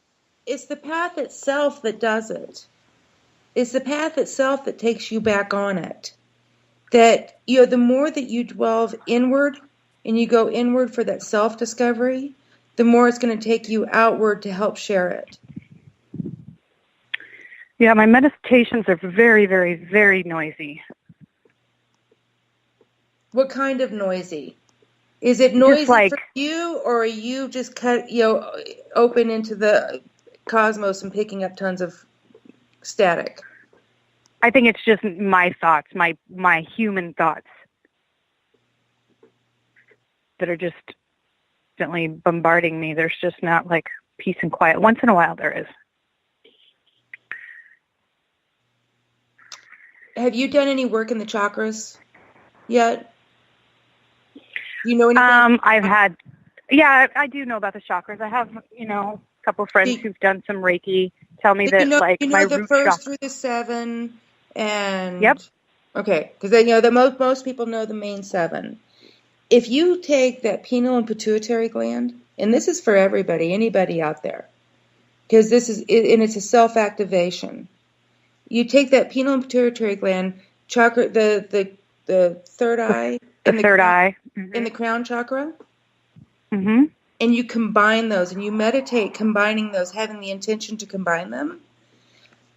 And it's like taking a string up and taking your thoughts to a higher level. So, instead of your brain being the thinker, realize that it's an antenna and that you're just caught in a lower stream. So you need to take something and pull yourself up to a higher stream of consciousness. And the way that you can do that is, in the way you can raise your frequency is by meditating on that 6 and 7 or pineal and pituitary gland for them to connect. Okay, I'm going to have to break in because we need to go to break, Beth Ann, but you can stay on and talk a little bit further with Cinda. Everybody listening, you're listening to Cosmic Passport on Spaced Out Radio. We will be back after the break with Cinda K. Campbell and Paisley Town giving readings, and you can call in. I will announce the number again. This is your host, Elizabeth Anglin, and I'm so happy that you're here. I'm so happy that you're listening and taking part tonight with Cinda K. Campbell and Paisley Town. Stay around, stick around, call in. We'd love to hear your questions. We will come back after these messages. Thanks so much for being here. Welcome to Spaced Out Saturdays with me, Dave Cruz from Beyond the Strange. Our weekly feature on spacedoutradio.com will take you around the world discussing everything from the paranormal to the latest conspiracies from the top guests in their fields. We won't leave any story uncovered. Spaced Out Saturdays at spacedoutradio.com starting 9 p.m. Pacific, midnight Eastern. We're getting strange on Saturday nights. Hi there, this is Dave Cruz, and each Saturday, starting at 9 p.m. Pacific, midnight Eastern, I will take you on a tour of the weird and obtuse on Spaced Out Saturdays, from aliens to Sasquatch and every tinfoil hat in between. We got you covered. Join us at spacedoutradio.com for Spaced Out Saturdays. See you there. Not ready for bed on Saturday night? Right after Spaced Out Saturdays, hop on over to S4 with Corey Ruiz and me, Eric Cooper from Forest Moon Paranormal. With S4, there are no limits to what we try and uncover. From government conspiracies to helping clean up the paranormal, no topic is safe on S4. We get to the heart of the matter, of the subjects you want to learn more about. So tune in on S4 starting at midnight Pacific, 3 a.m. Eastern, only on spacedoutradio.com.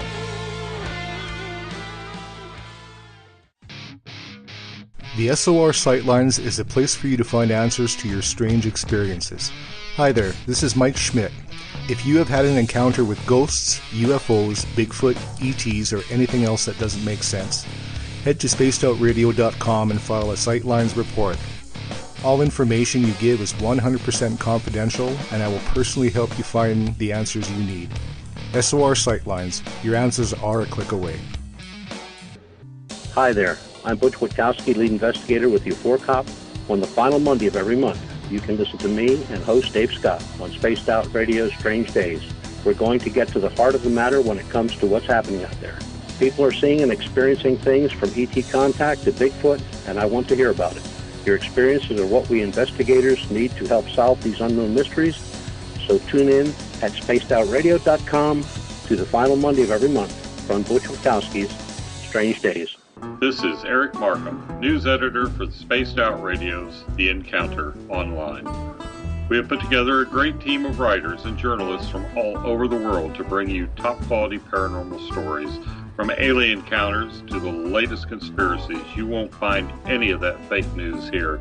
True stories and top-notch reporting as we look to bring these experiences to the mainstream. The Encounter Online, only at spacedoutradio.com. Do you want to know the truth? Do UFOs exist? Are aliens real? Are the governments hiding the biggest secret in history? We're UFO seekers, and we're on a hunt for the truth. Subscribe to our YouTube channel and follow along with us as we journey across the United States, visiting UFO hotspots and alien hotspots, trying to document the UFO phenomenon.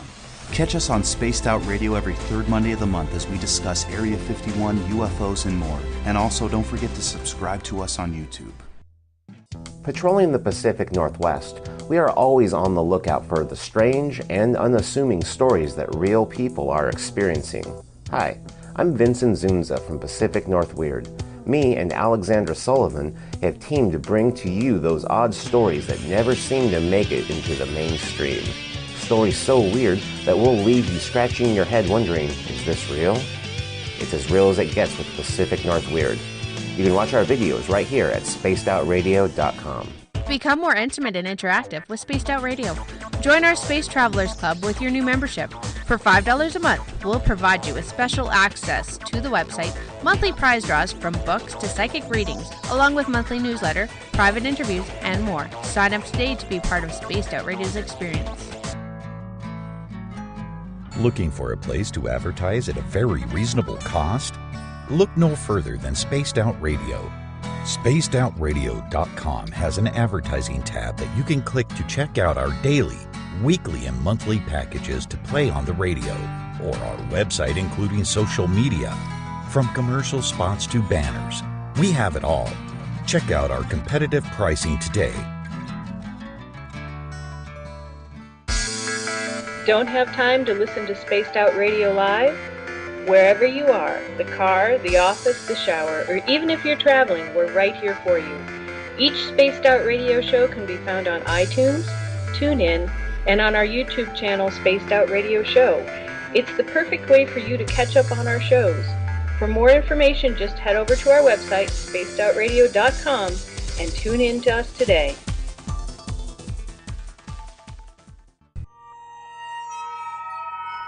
You hear footsteps in the empty room above you. A rocking chair begins rocking by itself. Don't be afraid of the things that go bump in the night. Reach for Spirit Storybox, the iPhone app the Huffington Post UK called the only ghost hunting app you will ever need.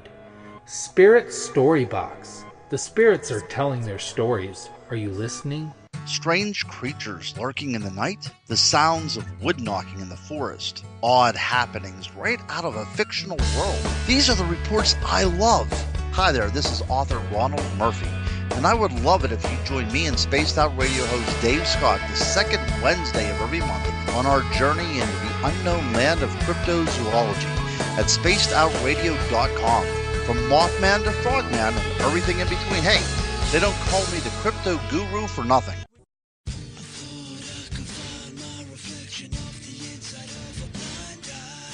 The views and opinions expressed by tonight's guests and topic of discussion do not necessarily represent the official policy or position of Spaced Out Radio, Spaced Out Weekend, Spaced Out Radio Limited, its hosts, syndicated carriers, or anyone associated with this broadcast. Would you like to connect with us? Head to spacedoutradio.com for all your latest show info.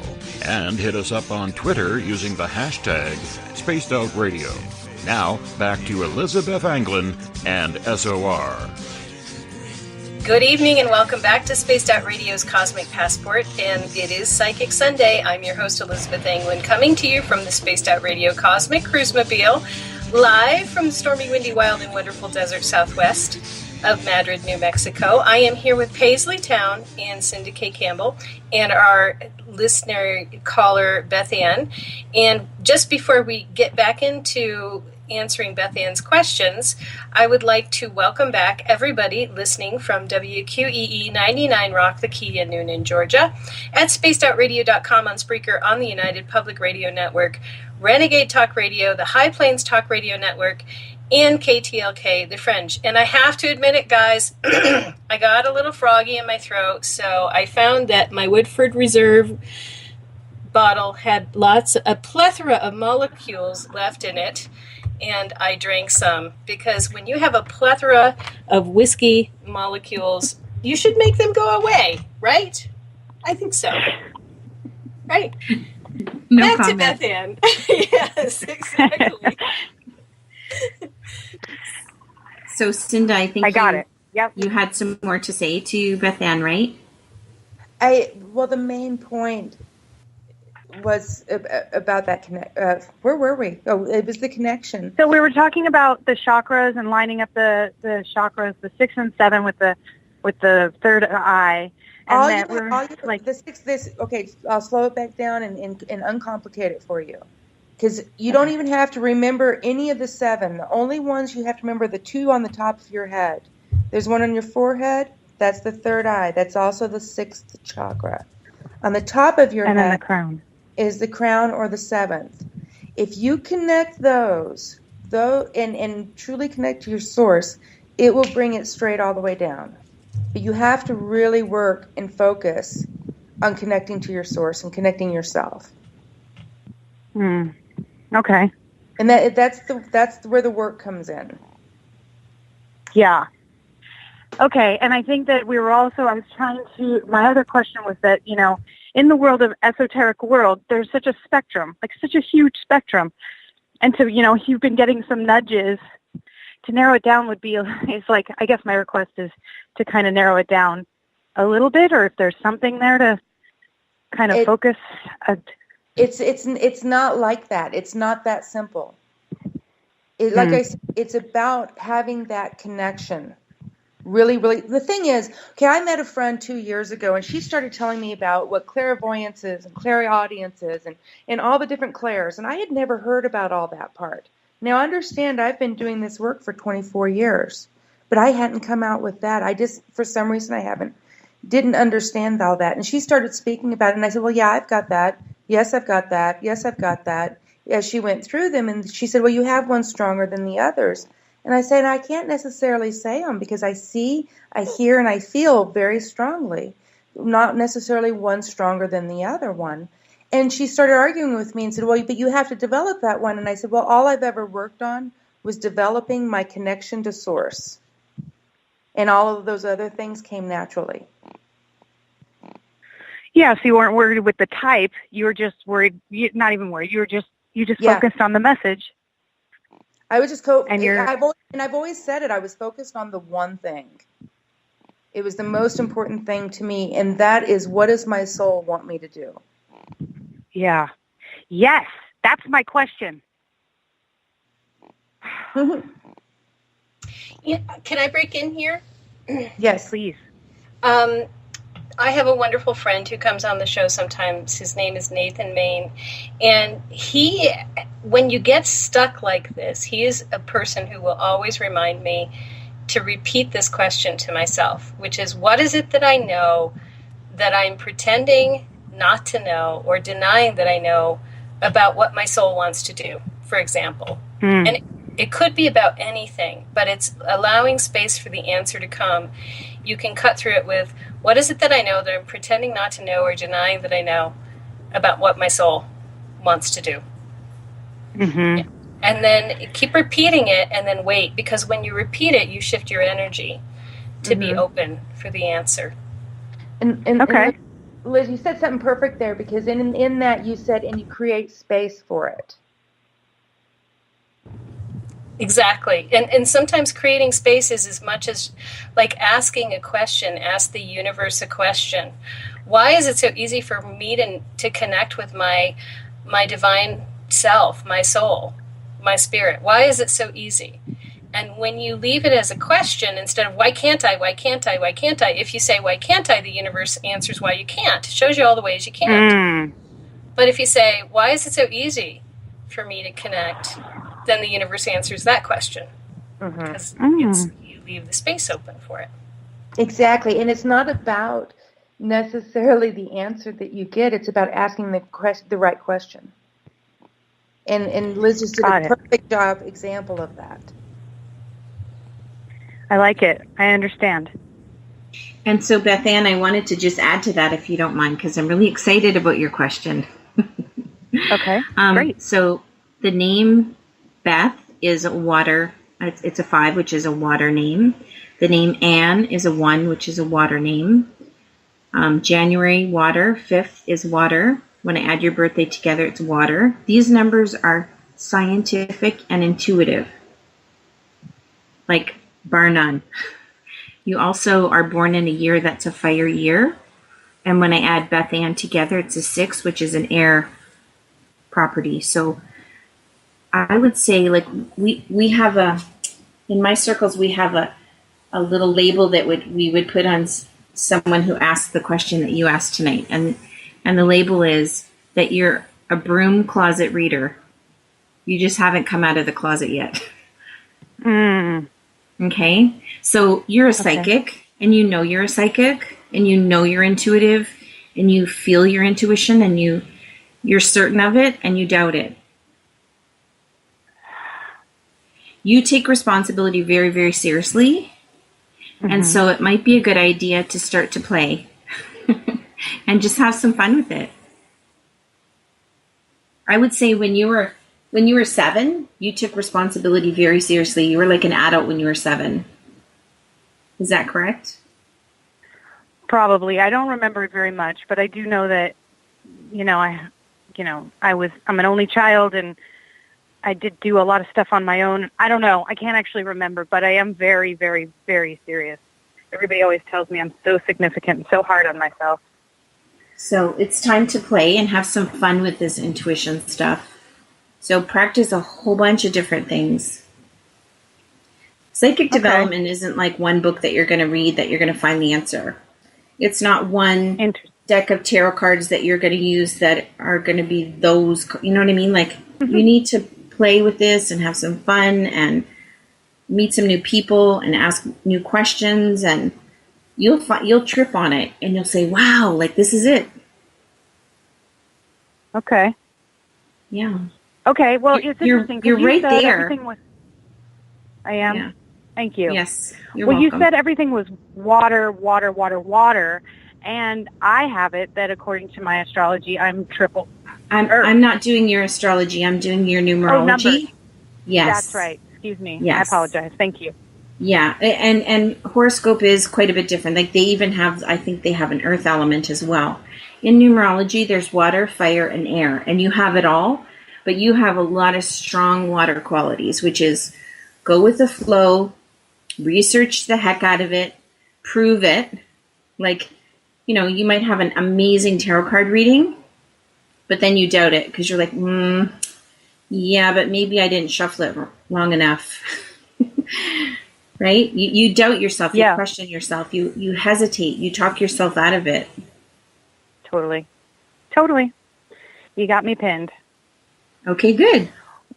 Well, this was definitely really, it was fun and enlightening. I appreciate it. I get that sounds like I'm on the verge of really identifying my psychic ability, and I just need to connect and meditate and be present and be open and have some fun with it and not be so serious, and then ask the question of why it is so easy and ask it so that I get the answer, that I want to get. See, you got it already. You knew this. Awesome. You ladies are wonderful. Thank you for your time. Thank you for allowing me to call back. Good night. Yeah, thanks, Beth Ann. Up next, we have Chris at area code 484. He will be with us in just a moment. And I will be listening for him to tell us he is here. I think we have it. Chris, are you on? Oh, no, almost.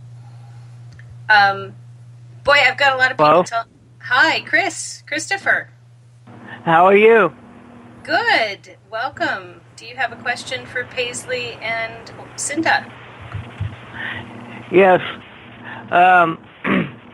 Lately, it's been the energy I've been around has been rather weird, and about a week ago, I had a dream of living in this 5-star hotel, but I was lost in this hotel, and I was with family, and one of them suggested that I live in a place that was cheaper. It didn't make sense to me having a dream like that.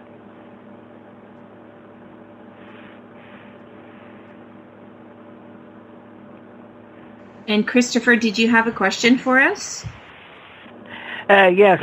Why would I have such a dream like that? It didn't make sense to me. I can't figure it out. Well, it could just be a dream, Christopher. Cinda, you want to try it? I agree with you that it could just be a dream, that we have worries in our mind and we process them different ways and it comes through. Dreams are sometimes they're kind of almost junk land. We get rid of our worries in our dreamland. Yeah, I get a lot of messages during dreams, and sometimes I even hear my name being spoken to. That's interesting. So what did you don't feel anything at all? Any intuition on what they were trying to tell you on this one? What I felt was like when I was lost, I was with the staff person who was offering to give me food and stuff like that, and I walked back to my room and I forgot my way, and she found me. And So no matter what, you had help every time you turned around? yes. Well, that's a big message in itself right there. Do you find that in life, that you have people there ready to help you? Yes, I do. Ah, you're so blessed. So, I'm a little bit of a medium. I'm beginning to find. so you're getting a little bit of help from the other side as well. Yes, I'm one of those people that are able to connect with their roots that way as well at times. So your ancestors, and you say your roots. Yes, So my ancestors. your ancestors, and did they help you around? Is that what you're saying? Yes. And I learned a lot about where I came from, ancestry-wise here in this world, my past lives and stuff. I even, like Grace Kelly's home, I saw her home in a dream, and I looked it up the next day. It matched the records here in Philadelphia, the condition of the home and everything.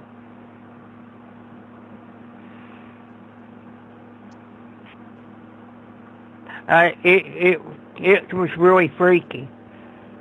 Did you have any questions about that? Yes, I do. When I get information that's accurate like that, is it really meant for me to start digging towards to find out why I got that information in the first place? I think a lot of it is just showing you that you do get it. You know, sometimes if we don't have the faith, if we still doubt our abilities, Spirit can put it up on billboards for us to see it. It is amazing. So I think it's more that, you know, that know that you're hearing them, you know, that you're hearing and feeling and seeing and trust it. Yeah. Very keenly interested in what I hear. It's, sometimes it boggles me because I get so much information, I get overloaded at times. Do you write it down? Yeah, I have to journal it all. Well, that's... One of those people, I remember their dreams for the most part. It's weird. Are they lucid? Yes. So you're able to control them? Not yet. That I don't have the gift to do yet, to control my dreams. Well, that's very It's not. What? That's very interesting. Thank you for sharing. Yes, Christopher, thank you. But, you know, I think what Cinda said about the snow globe being shaken up, and especially with the 2 eclipses, and, you know, everybody's sort of on the fritz right now, I think you're so sensitive that part of this last dream just is anxiety. And, you know, you're probably, like many of us, not feeling as clear as you were. Is that right, Christopher? Yeah, it feels like an energy reversal, and I got hit pretty hard. This last year, there's a certain energy, but this eclipse, it reversed some of that, and that hit me hard because, as I've been telling Liz, I've been really active in that energy. Yeah. And you've done readings for me. You've done a reading for me that was just really spot on. So, you know, it's just a matter of when, you know, all of the snowflakes, gosh, we're not saying that in a political status, don't get excited, but all of the snowflakes in the snow globes are, you know, they're up in the air right now, and especially with these energies of the eclipses, it's that kind of that way for a lot of people. So, you know, sit tight, just watch your dreams and write them down. and it'll sort out. Yeah, I think I'm just going to get a popcorn maker and sit down and watch the show. That's the best way. Realize that it's for Leela, that it's a play, and that you're in the audience. Yeah, that's true. I thank you so much. Thanks, Christopher. Thanks, Christopher. Talk to you later, and have a good night. Good night. Okay. Well, big thanks to Christopher for calling in. If you do have a question and you want to talk to Paisley Town or Cindy K. Campbell, the number to call in is 702-302-4556. And we have someone coming back on. I believe it is Robin who will be here shortly. We'll be listening for Robin. Here he is. Hey, Robin. Oh, hey, Robin's phone. Hi. Hi, Robin. Hi. What's your next question? My next question is that so my I had a grandpa named Ronald Hanson that he died when I was very young, so I don't not know him that well. And I would just like to know how he's doing. I'm going to ask Cinda if she's able to speak to that question for you. I almost feel like it's a trick question, Robin, like you know already. I do? Yeah, you've been connected to this person for most of your life, haven't you? Yeah, because mostly my mother I have to ask, because usually I wouldn't know. I'm sorry? Because usually I have to ask my mother, because usually she wouldn't know. Oh, okay. The reason why I'm asking you is because the feeling is that he's nearby you, and you're aware of that. Oh. You know, sometimes the people that we want to know about the most are the ones that are the closest to us. Does that make sense? Yeah, it does. You know, very often we want to know how they are because they're checking in to see how we are. You know, all right. Do you ever feel like that you have extra help? Yeah, I do actually. Exactly. Because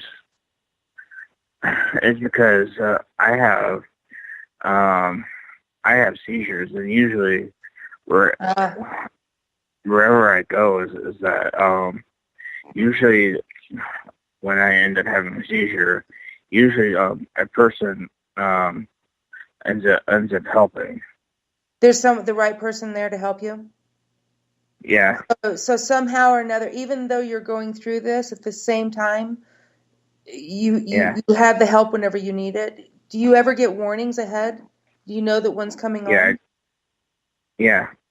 And feel like the way's cleared for you during that while you're going through that? Yeah, I do get warnings. Yeah.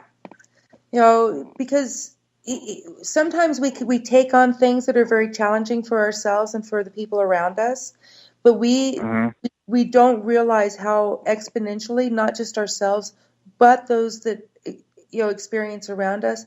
I experience some severe migraines sometimes, and I've had some seizures along with those.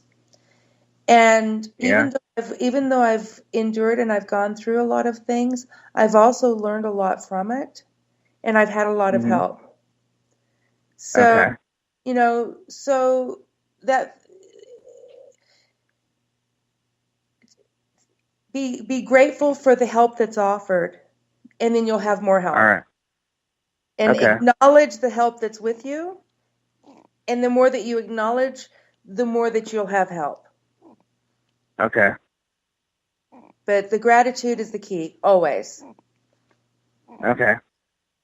So, I know that you're going through a hard thing, and I'm sorry for you with that. I understand on another level. But know that it's taking you to a deeper place within yourself. Okay. And, I'm glad that you have help as you walk through this. Okay. Robin, thanks for Thanks. calling. Yeah. All right. All right. Have a good night. Well, we have a couple of questions from the Spreaker chat room. Alan Karcher has given us a challenge. He wants to know if we can prognosticate an event on September 23rd that would have some bearings on U.S. peace. You do mean other than the Paracon, right?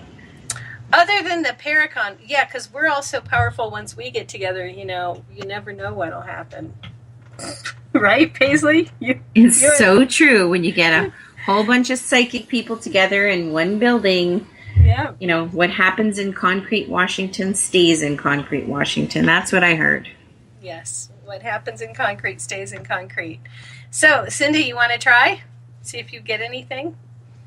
Well, this is about the fourth time now that I've heard this date for different reasons.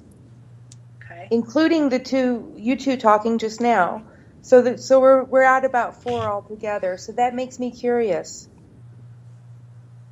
I myself don't know, but I am seeing the significance of the date. Okay. I'm going to guess that it's, and when I say guess, it's not an intuitive guess, but September 23rd is to do, September's to do with healing, coming together, working together, in a peaceful way. And the 23rd is a 5, which could be a political situation. So those two things don't necessarily go together. Politics doesn't usually come together in a nice healing way. Sometimes it comes together more harshly so that we can have an outcome that's peaceful. So even just the date on its own is pretty interesting.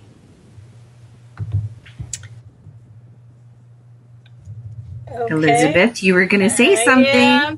Well, I don't want to say what it's kind of you don't want to say, but it's it's interesting because I do see that there's definitely a cutoff. Something shifts pretty significantly on the 24th, 25th, and 26th. And I see almost 3 days of darkness. And I don't know, maybe it's something that makes, Washington, D.C. go dark, like a big hurricane, for example.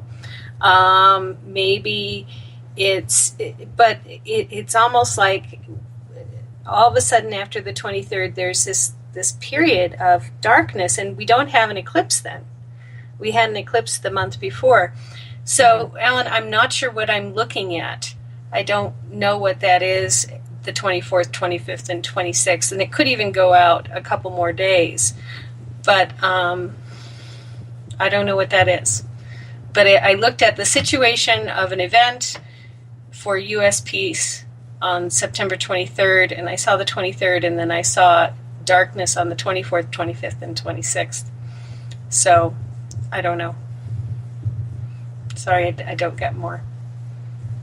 And I'm not supposed to be... That's a lot already from the three of us. Yeah, that's plenty. Yeah, I think that's plenty.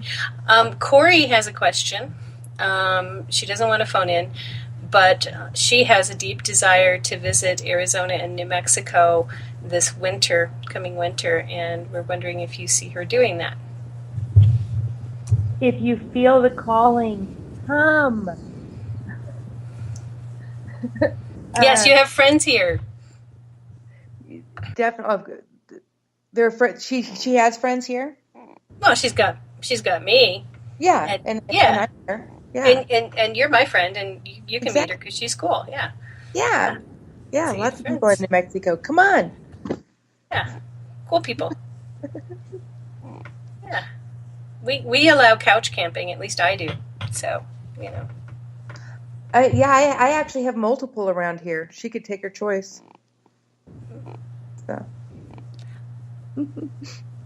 Paisley? I don't know that I have an answer for that. Okay. I'm gonna pass on that question. I'm going to be positive and say yes. I feel yes. I do get a sense that Corey wants to hear that she's going to be doing this, but I also feel like she needs to take a step to make it happen. Yeah, you just need to do it. That's a good point. Always book it, write it on the calendar, circle a date, like go. Yeah. Get in and start driving. Mm-hmm. All right, we have Shar on the line with a question. Shar, how are you? Hi.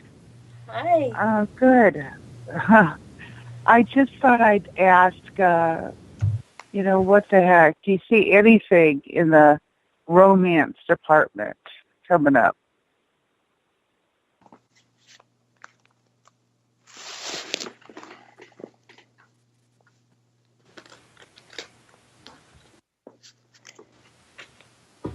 Cinda, are you shuffling your cards? I am. Okay, perfect. Yeah. You actively seeking partnership, friendship, well, yeah, I guess something.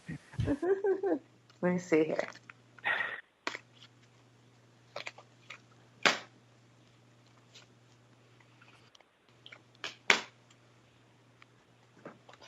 There's definitely change going on.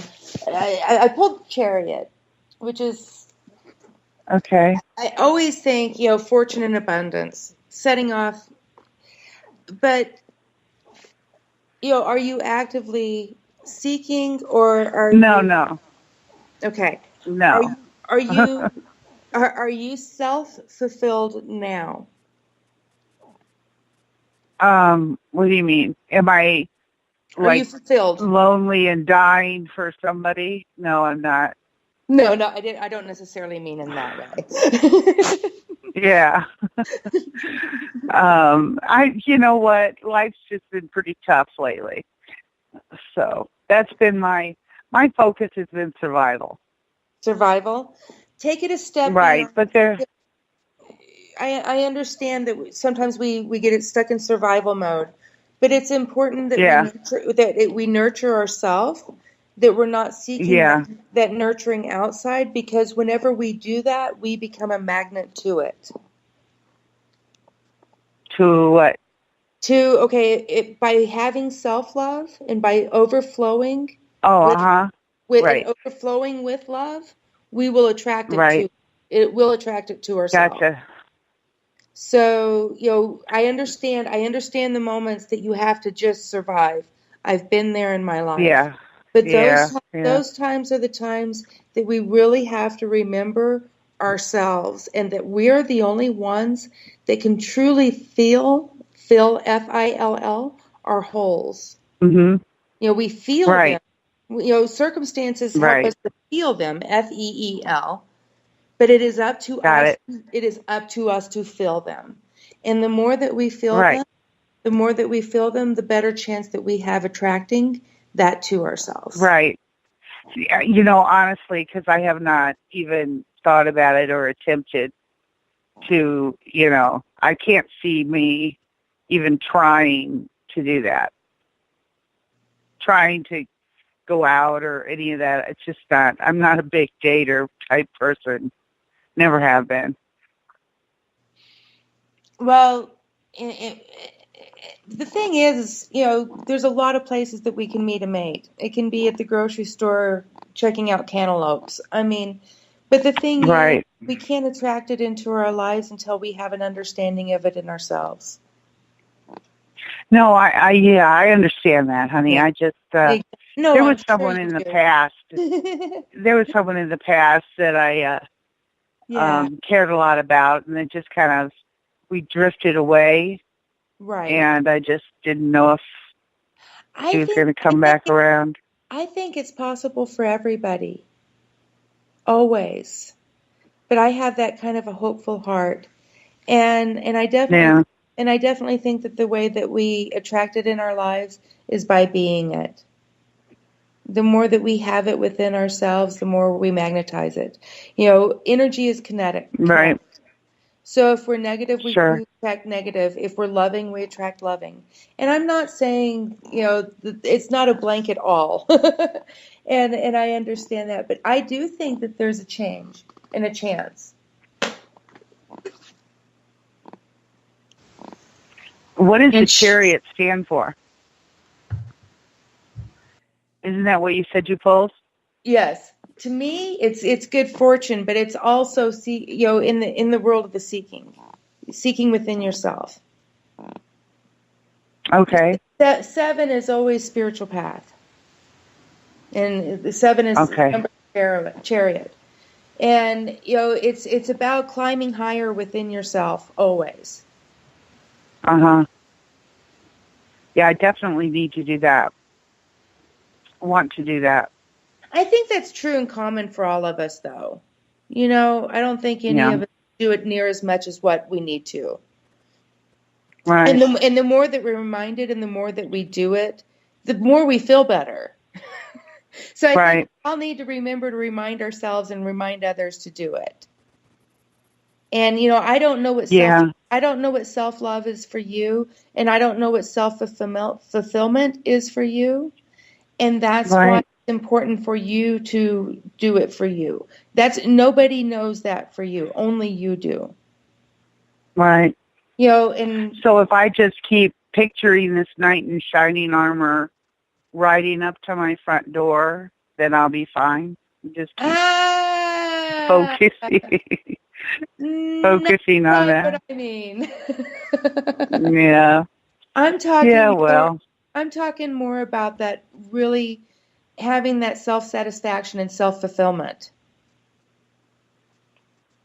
More than just visualizing nonstop the guy to come save you. I don't even. You know what, honey? I don't even think like that. I really don't. I was just teasing. But you can do it. We were talking earlier about having a moat and dragons, so it would be fitting. I wish I had a moat. Wouldn't that be great? I wish I did. I wish I had a moat, and all the bad people would fall into it. Aren't I terrible? Well, we want them to go to their most right and perfect place, and if that's the moat, then that's the moat. That's just how it works. Yeah, you know what? That's a good point, Elizabeth. Good job. Yeah.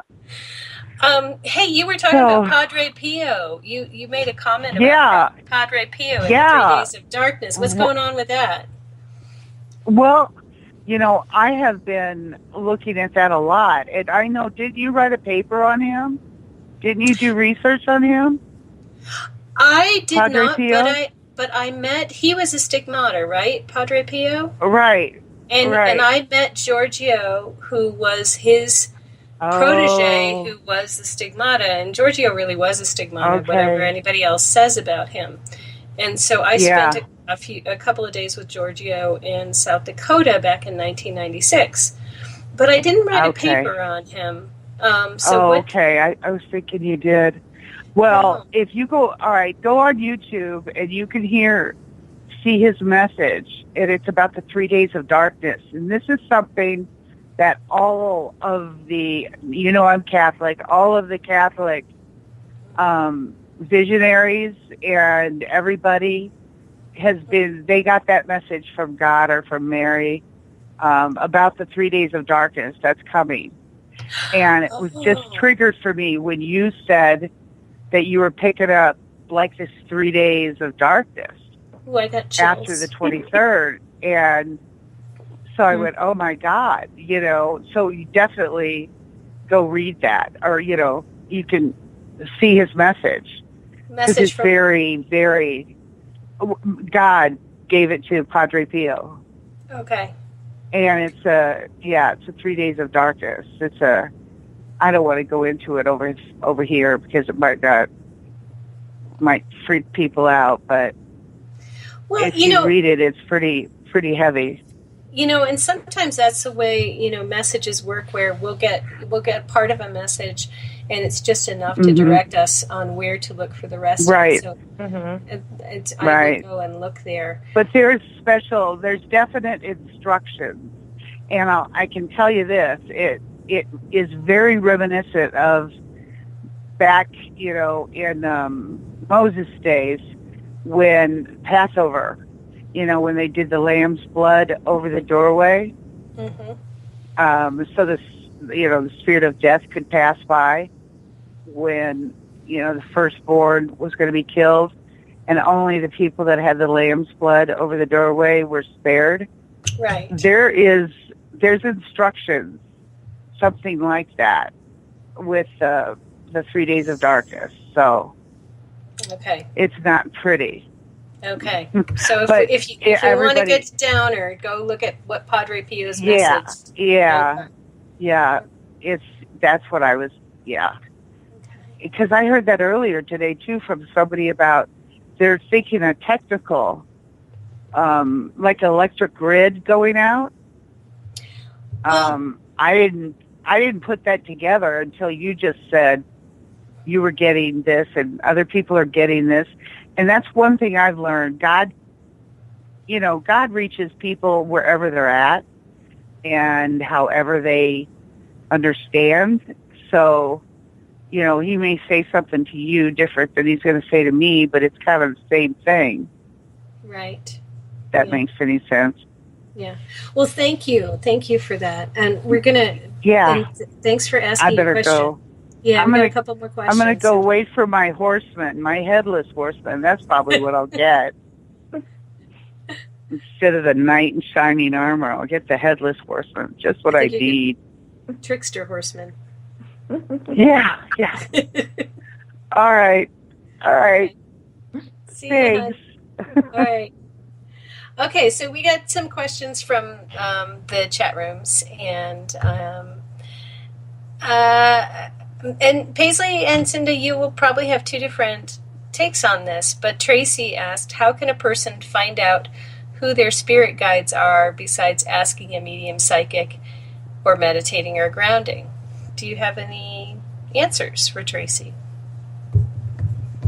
So she's wanting more like instruction on how to do it without asking a psychic, and we're both psychics and you're asking us? Yes, exactly. We're overlooking the paradox. How would we do it? Okay, sure. Other than psychics or meditation, I would use meditation to find out about spirit guides. And I don't see like spirit guides for other people. It's only happened maybe twice in 10 years. So I'd say it's rare for me, but for myself, when I wanted to know about my spirit guides, I saw a psychic. I went to one of my peers and she walked me through a meditation so that I could see who was there. And I had 3. Cinda, do you have an answer? I am telepathic, and I have collected spirit guides literally all over the world on my travels. I think a lot of it is the more you're connected with Source, you attract what you need to you when you need that, and they come and go. But I don't think that there is a way, because it says, how can a person find out their spirit guides besides asking a medium spirit, meditating, or grounding? I don't know of another way. All the ways that I know how to do it, they've listed as a way. Yes, me too. Yeah, I agree. I'm not supposed to give an opinion, but I agree as well. I meditate. Tracy's always got good questions. There must be something going on in Nanaimo, man. She just has these questions that make us think twice, Yeah, trick questions. Tracy's trick questions that are good. And then she also has a question, have either Liz or Cinda ever been able, and Paisley, this works for you too, have we ever been able to conversate telepathically with any other psychics before, however small the conversation? Any stories on that? I have 1 or 2. Miss Cinda?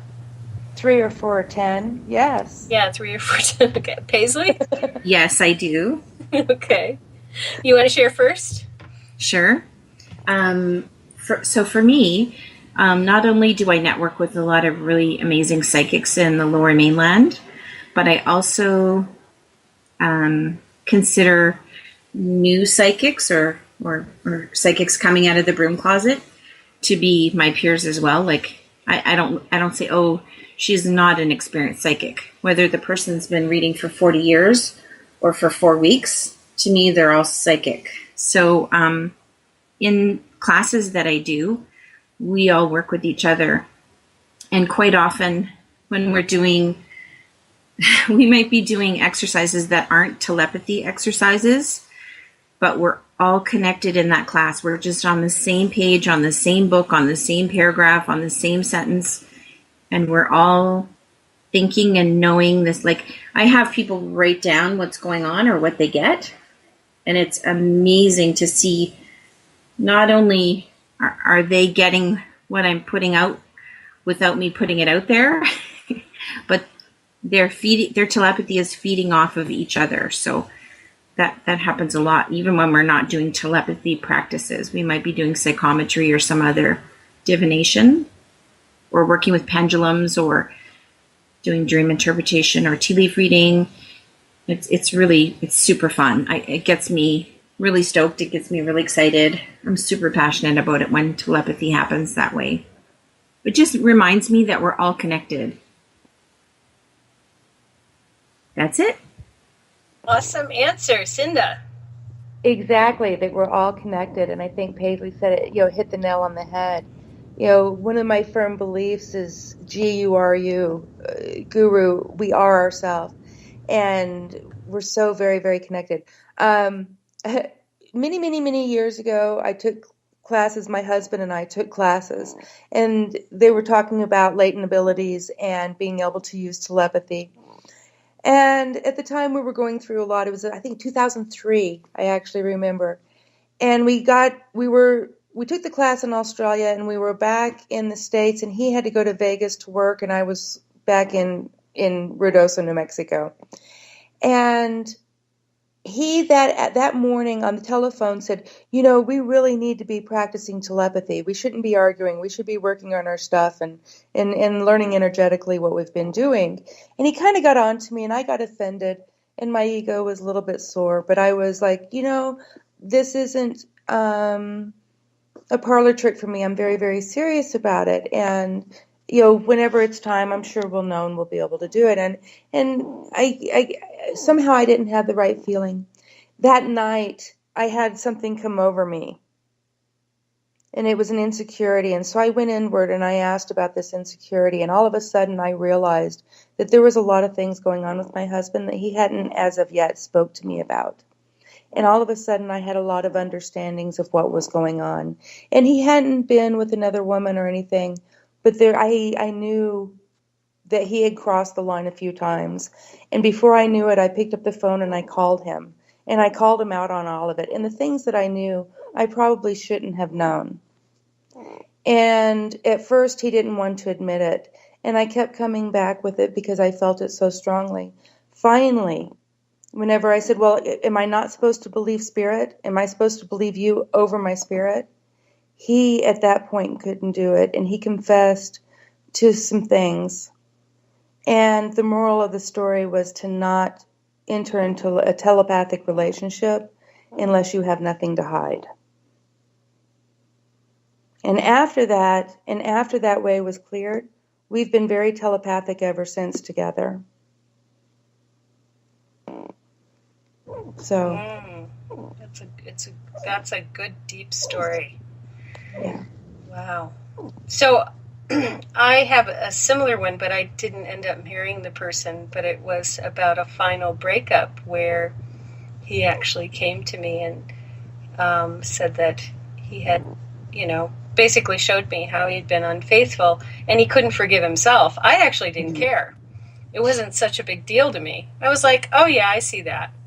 Yeah, of course she did. I saw this woman seduce him because he was really good looking and, she wanted him. And I saw it happen. And I didn't care, but he couldn't forgive himself. But the way that it was presented to me was initially as me kind of being there. Like it's almost like he grabbed me and took me there, and showed me what had happened and why he had all of a sudden become distant. But he didn't want to admit it. He was doing everything not to admit it in words, and so it was. It was really difficult. But I've had better, I get a lot of telepathic conversations with animals who will call me up and ask me to tell their owners that they need something. And that's because they can't talk. So, and they'll go out and they'll check their animal and they'll be like, gosh darn it, she did have an abscessed tooth. It was like, and the unfortunate thing is, I feel like I have an abscessed tooth when that happens. I feel like my left foot is aching terribly. When the horse says, "I've got a nail," have them take it out. I've been recently introduced to the equine therapy with horses, and I had never really known of the capacity that you speak of until I walked around the horses, and they're so clear with telepathy. Yes. Oh, my God. Yes. I was blown away. Yes. And horses are the best. They're the best to practice on, I have to say. They're the best to practice telepathy with because they will just be, boom, right at you. Clear as a bell. And they have very clear boundaries. Yes. They won't hang around. They won't suck energy off you. They'll be giving if you need energy. They're just wonderful, wonderful. I agree. Tracy, thank you for the question. Okay, Wyatt has a personal question from the SOR Space Travelers chat room. Elizabeth or Cinda, can you see anything I need to know for my near future? Anything interesting? Cinda, I think you're looking at your cards, right? Yeah. Let's see if anything comes up. And so while she's doing that, I think Eric Markham in the speaker chat room also had a question. And his question was something to do with not intentionally picking up thoughts of other people. Like, right. And I said, who says how do you deal with it? Yeah.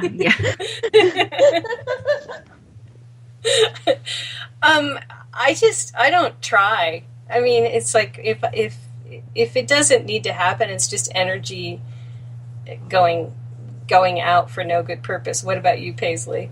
I intentionally try not to pick up information from people unless they ask me for a reading. And sometimes, even if they ask me for a reading, it needs to be in an appropriate setting. Like if I'm at a wedding reception and someone's like, "Oh, cool, you're a psychic, like, read me." I just say to them, you know what, if I was a dental assistant, I wouldn't climb inside your mouth at a wedding reception, so you're not going to get a psychic reading from me at a wedding reception. That kind of thing, right? Like boundaries. Yeah. Yes. Here's my card. It's $120 for a reading, and you can phone me. That's it. Yeah. Cinda, do you have anything for Wyatt? I actually, Liz, you're very lucky where you live. I moved from St. Louis back to New Mexico. One of the main reasons is I can no longer live in a city, inside of a city. I can't meditate at 3 o'clock in the afternoon because it's just too noisy. I'd have to wake up at, I wake up at 3 o'clock and meditate even here, just because it's a kind of a magical hour. But I don't attach to them, but I can't say that I keep them from coming in. But they're not mine, and I'm aware that they're not mine. Okay. And then about Wyatt's question about anything he needs to know. Wyatt. I'm sorry. My apologies. I was thinking about the telepathy, about stopping it from coming in. With Wyatt, actually, that he could benefit from joining a group of friends, a group that if he found a spiritual organization, not necessarily religious, but maybe religious if that's his, whatever his flavor is, but that he would benefit with having more social interaction and being part of a group. Okay. So do you hear that, Wyatt? It's not so much what's going to happen, but what would be good for you to decide to do and have happen is to have more social interaction. And don't be shy, because you're social here on this group and we like you. So I bet you there are other people out there who will like you too. Not just us weirdos here. So... Good question, Wyatt. I've got a kind of confusing question from Ava, which I would like you to clarify, which is if you get adopted, does an adopted name make a difference in a reading? This is from Dennis. Okay. So basically, if someone is named when they're born and that name ends up in writing, like on a birth certificate, even if it's only... let's say someone's going to give a child up for adoption and they name the baby and give the baby away and sign the papers. That name actually does carry some weight and some life lessons with it. And very often, even though that name is not used for a long period of time, it's kind of like, if I buy a $500,000 house and I take out a mortgage with the bank, I sign my signature on the papers, and it tells the universe that I intend to pay that mortgage every month until the house isn't belonging to the bank anymore, right? So it's kind of like a contract with the universe. So that baby name is like a contract with the universe. So there would be life lessons with that name, even if it's only a name that was on paper for 24 hours and then the name was changed to something else. So the new name would also carry lessons. And usually they create more paperwork with the new name on it. So it would just mean like that person could possibly have double lessons around their name.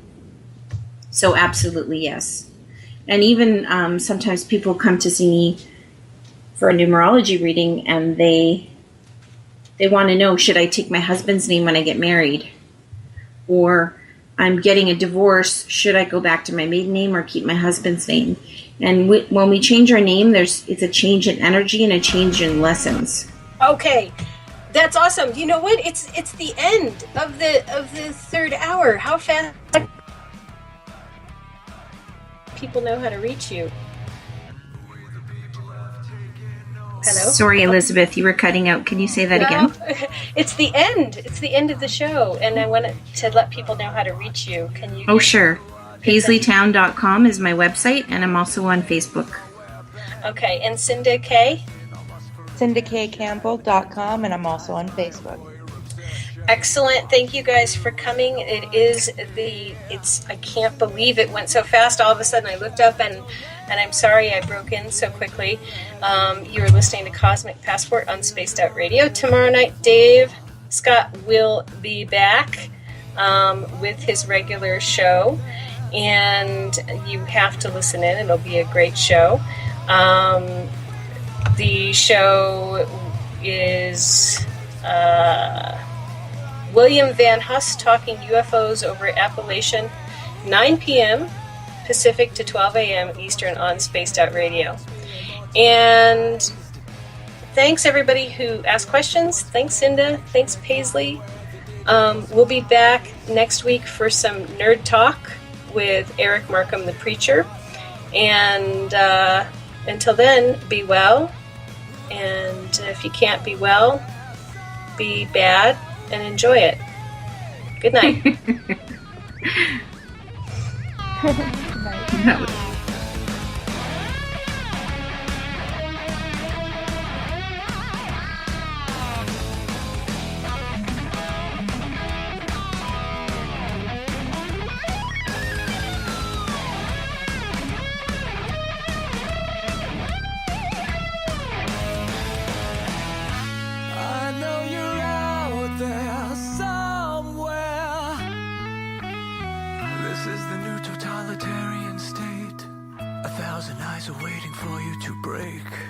Stay in line, don't make a mistake. We're watching. We watched you fall so